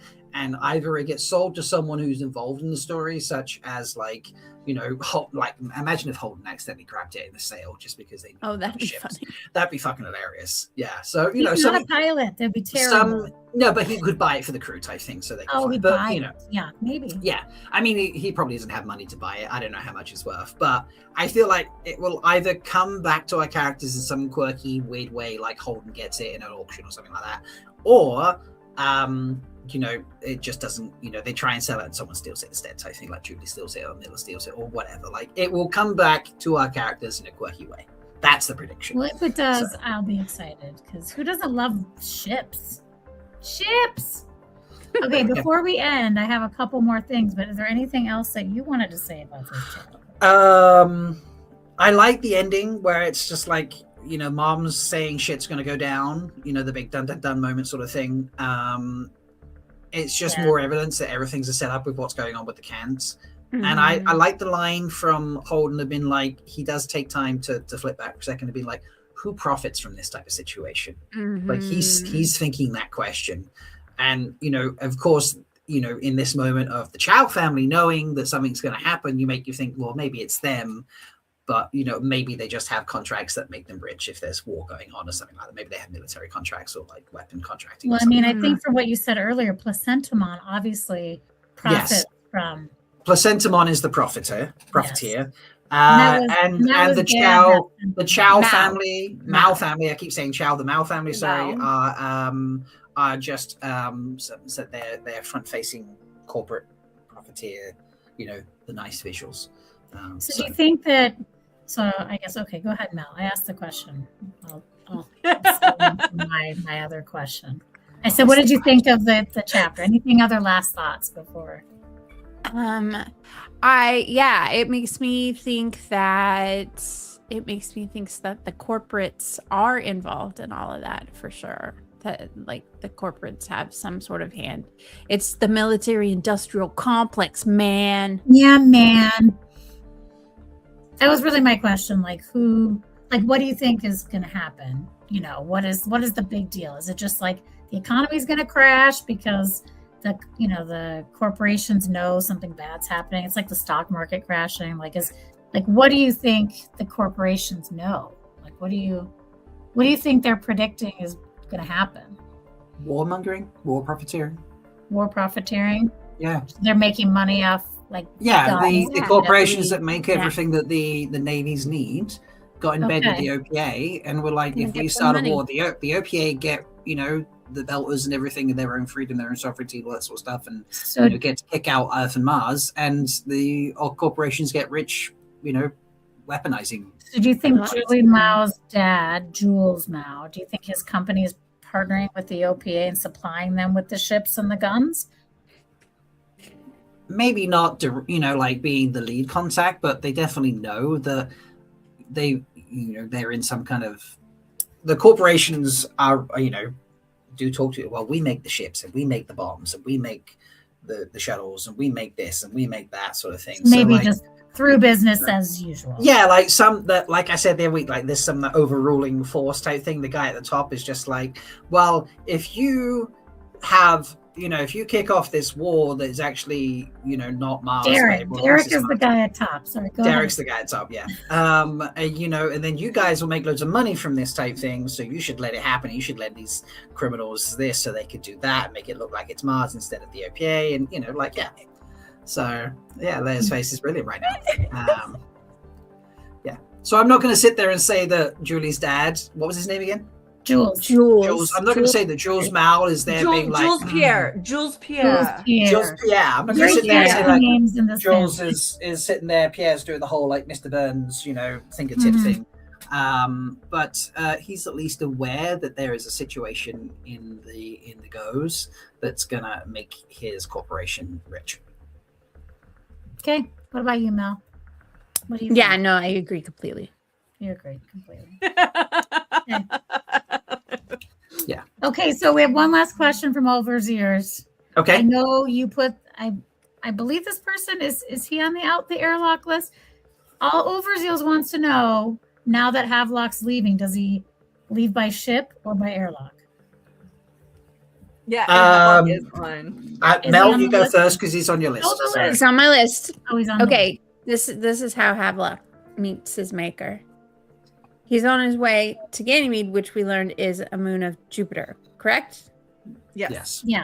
And the S&K company is Jupiter based too, right? So he's going to end up as like a casualty of the crossfire, like in the ensuing conflict that comes with the ships leaving from whatchamadoodle from Ceres from the belt, trying to intercept the knight and the Martian ship and that sort of stuff. And Havelock's just on his little transport trying to get to Ganymede, and he's going to become yet another casualty of the brewing conflict. That's going to happen. Like on his way, he's not going to even make it to Ganymede. On the way to Ganymede, he's not even going to make it there. His tragic story is going to be cut short, and Miller's going to have even more fuel. So are we going to get a Havy POV to tell that story? Because how else are we going to know he was on that ship? No, Miller's just not telling you out anything from a newsreel. Miller's just going to see up newsreel and be like, "That's the ship Havy was on." I think James Holden would be like, "Oh my gosh, this ship was blown up by somebody," and Havelock will be on the ship. And he'll be like, "And here's everyone who was on that ship, and here's their social security number, and here's their bank numbers, just in case you want to take all their money." And they don't need it no more. So I have not notified their next of kin, so everyone keep it on the DL for now, right? Everyone in the solar system. Everyone in the solar system. Don't tell them until I tell their families. Yeah, let me get there first. I have two thoughts here. Firstly, if that happens, it's a double bluff, and Havy wasn't actually on that little shuttle. So everyone thinks Havy's dead. And he's not. Double bluff. So if that happens, Havy comes back in a blaze of glory somehow. But I actually don't think that's going to happen. I just don't think he's going to end up leaving. Like, I think it's going to try, and it's going to be a case of like, I try to get out and they pull me back in. So yeah. Don't they always? Is that an official prediction, or that's an official prediction? I think he's going to try to leave, and something's going to happen. Epic. And there's going to be a fake death, fake out death. But he's just not going to actually be able to, like, something's going to happen, and he's not going to physically be. Yeah, he's going to like not go. But Miller's not going to know, and Miller still thinks he's dead. Miller will think he's dead. Miller will go in his righteous rage and do something highly intelligent, highly thought out.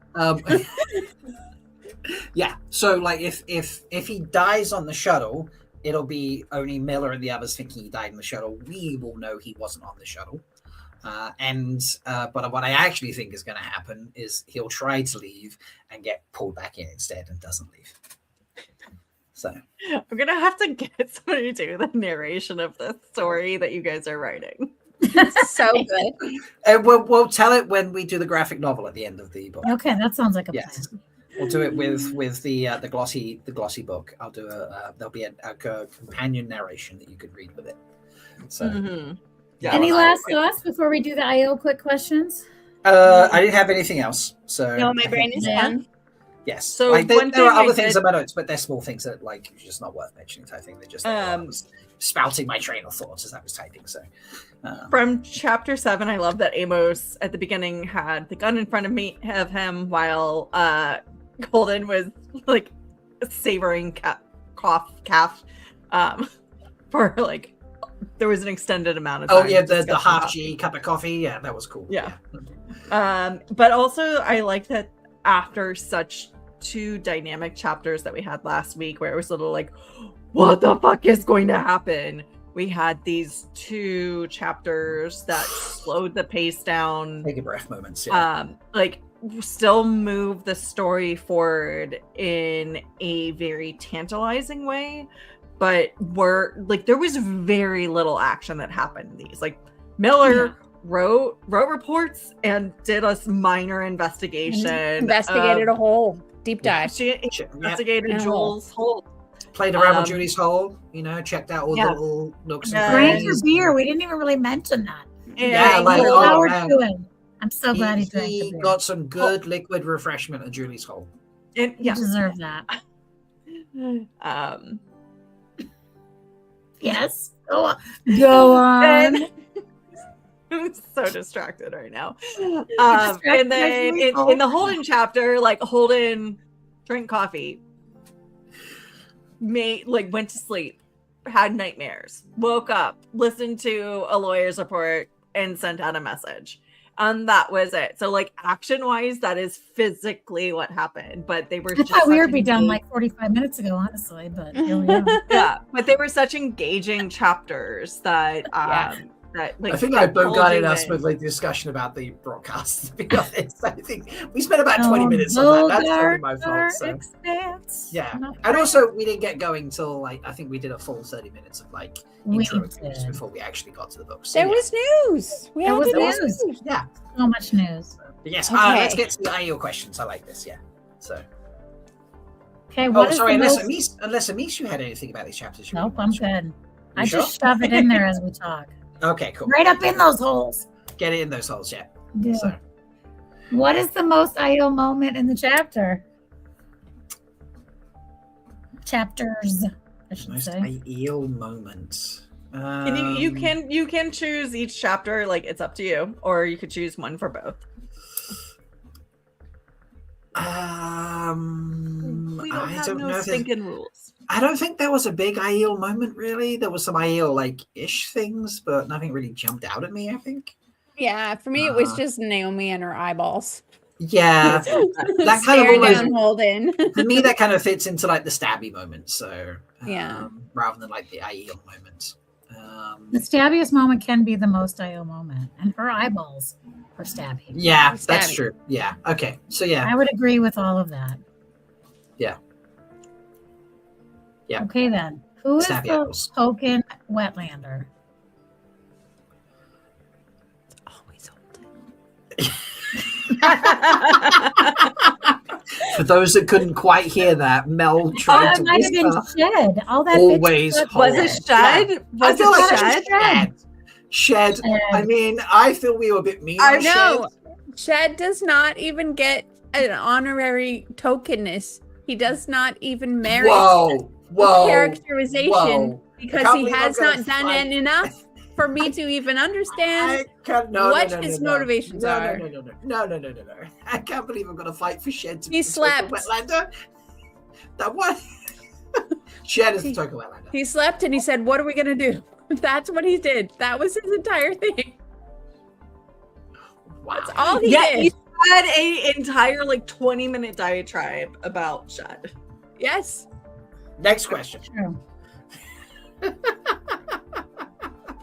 Okay. So we're saying Holden? Is that what we're saying? What about you, Rob? Token Wetlander. Shed, because Shed needs justice. Okay, shut. So in this chapter, who earned G or toe and why? Or if we've already explained it, you can just shut up. Heavy earned G for understanding the situation he was in and just wanting to be the best cop he can that contributes to the society that he is responsible for in terms of policing, and understanding that that means he needs to take an assignment elsewhere. After giving it real effort to try and police effectively where he was, and realizing that he was limited through a situation that was not his fault, and thus after giving it a good amount of effort and try, realized that he should try and do that somewhere where he could be an effective policeman. I think there's some G in understanding that situation. Mel disagrees with me, I feel. No, I'll let you say that. You'll allow him. I'll allow it. Allow it. How about you, Mel? I was gonna say Juliet Mao. Julie Mao for not clicking send 3 times. Also a good choice, yes. As somebody who has like She clicked send on the third one, which I also thought was the best one. Did she actually She never that? clicked send. she did Really? send that. She did, She yes. did? Oh, And that's Yeah. what her dad responded. She sent that to the mom, and then that's what the father responded to. Oh, because I Yeah. thought all 3 of them were in a drafts folder. I thought they were all drafts. Mace's going back. But Okay, as somebody okay. who has First incomplete complicated draft. relationships with their parents, I Yeah. very much get that. Like, and they send that dramatic text or email, and you're just like, really? It's always at a bad time. Like she says, like it's just It was a you draft. They were couldn't all do drafts. this All at a worse. First incomplete draft. They were all drafts. The second draft, dated 2 days later. Then opened the last Opened the last draft. Okay, yeah. Oh, so they're all. She They're didn't send all anything. drafts. Didn't but send any of Dad's them. Dad's reply Yeah, does just kind sent of that imply, randomly. Like, I know you're mad at us, but She left her mom on But- red. yeah, left her on on red, yeah. But it implies also a little bit like do what you have to, and then Dad being like, "This is not a joke," kind of like fits in with that, doesn't it? So Yeah. But she Yeah. didn't see that. She didn't see it. Mama Yeah. didn't see that. I know she didn't. No, Dad's response implies that he saw her final draft. Is what I meant. Sorry. Like That's it kind of yeah. yeah. It kind of if you flow I on think she's together. just responding to like her not talking to them for like months. But yeah, you know? now we've said this. Yeah, it is like Yeah. he's just replied to like the silence and be like, "You left us on res. This is not a joke." Respond. You know, yeah, totally, yeah, did misread that. So, Gee. but, All right. so kudos. Anybody I mean, else? even if it was 2 and then the third one he said still G. So yeah, Regardless, yeah. regardless, yeah. So, toe for shed, even though he's the token wetlander, so toe for shed. All right. So chapter 9, chapter 10 next week. Let me guess. They're Holden chapter. Is a Holden chapter followed by a Miller chapter? It It is. is. We did Weird. discuss Weird. What a Yeah, guess. we discussed this last week. Yeah, so 9 and 10 are Holden and Miller, and they're both 10 pages. So Nice. All right. I haven't gone through to see what 11 and 12 are yet, so I did not write that down. Okay, that's fine. That's fine. But I figured 2 weeks or two chapters per week. Yeah, it's working well. Yeah. So thank you everyone for sticking with us. I know it's a slightly longer episode than it has been the last couple of weeks. Sorry, we we- had to rant. Yeah, we That had to was rant ranty. about Good. a few things, and there was some news to Like discuss as shed. well. Toe, sorry, can I get a replacement for the toe category, please? Actually, I've just had a Yeah, correction fuck shed occurred to anyway. me. Fuck shed anyway. All the toe goes to the Costume Designers Guild Awards for not giving Sharon Gillam the award for costumes in a television sci-fi Yeah. I totally thought you were gonna give Tota Placentamon for not showing up. I did too. show. I mean, Where is no, Placentamon? Why haven't you come back? You have just to. look, There he is. Placentamon is right there. So He's very you know, busy. very Placentamon's busy. busy. Yes. He's managing. I mean, a lot he's of trying. things. He's trying to suck on a sun lollipop. So Yeah, Yeah. he's busy. So, but yes, thank you for sticking with us, folks. I know like it was longer. Remember, if you're unable to make this, or you're like, do you know what, this is something I would really enjoy in a in just a verbal format, you can get Threefold Talk Expanse episodes as podcast episodes. Just go to patreon.com/MalkieriCon. Join the 3 category there, and you'll be able to access the podcast for free. There's only the first episode up so far, which is the prologue, but the others will be coming in reasonably thick and fast as I catch up to our current release schedule. And then we'll try and post out the images so you can find them later. But yeah, I think that's it. Chapters 9 and 10 next week. We're getting into double figures. Yep. Let's Yep. do it. So That's excited. it. we're moving along. I mean, we are not. Yeah, it's not going to be It's- 10 years, light blinded fool. Yeah, it's going to be like 6 months. So, you know. Yeah. Yeah. Have a good Valentine's Day, everybody, Oh, whatever yes. you're up to. And Galentine's Day. Valentine's Day. Is there a guy version of that? Dudentine's No. Day? No.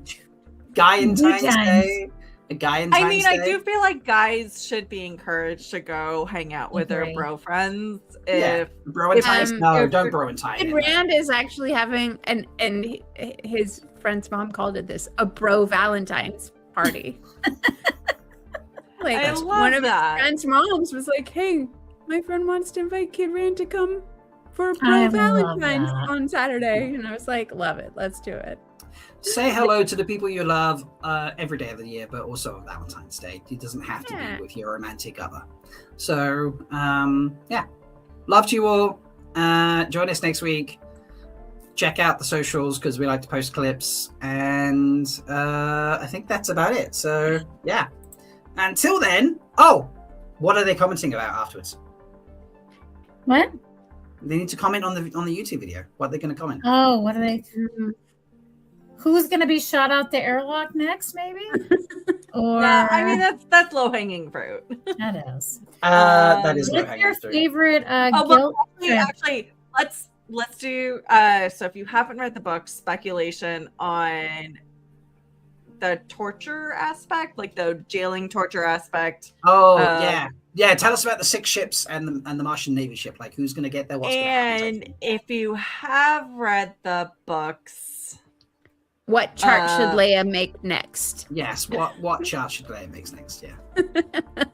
Or you can share your personal bullshit guilt trip with us. Yeah. And you that you've received. Yes. Share your trauma about parent guilting. So, but until then, folks, and hopefully more wonderful discussions, may you always find love, water, and shade. Bye. Bye.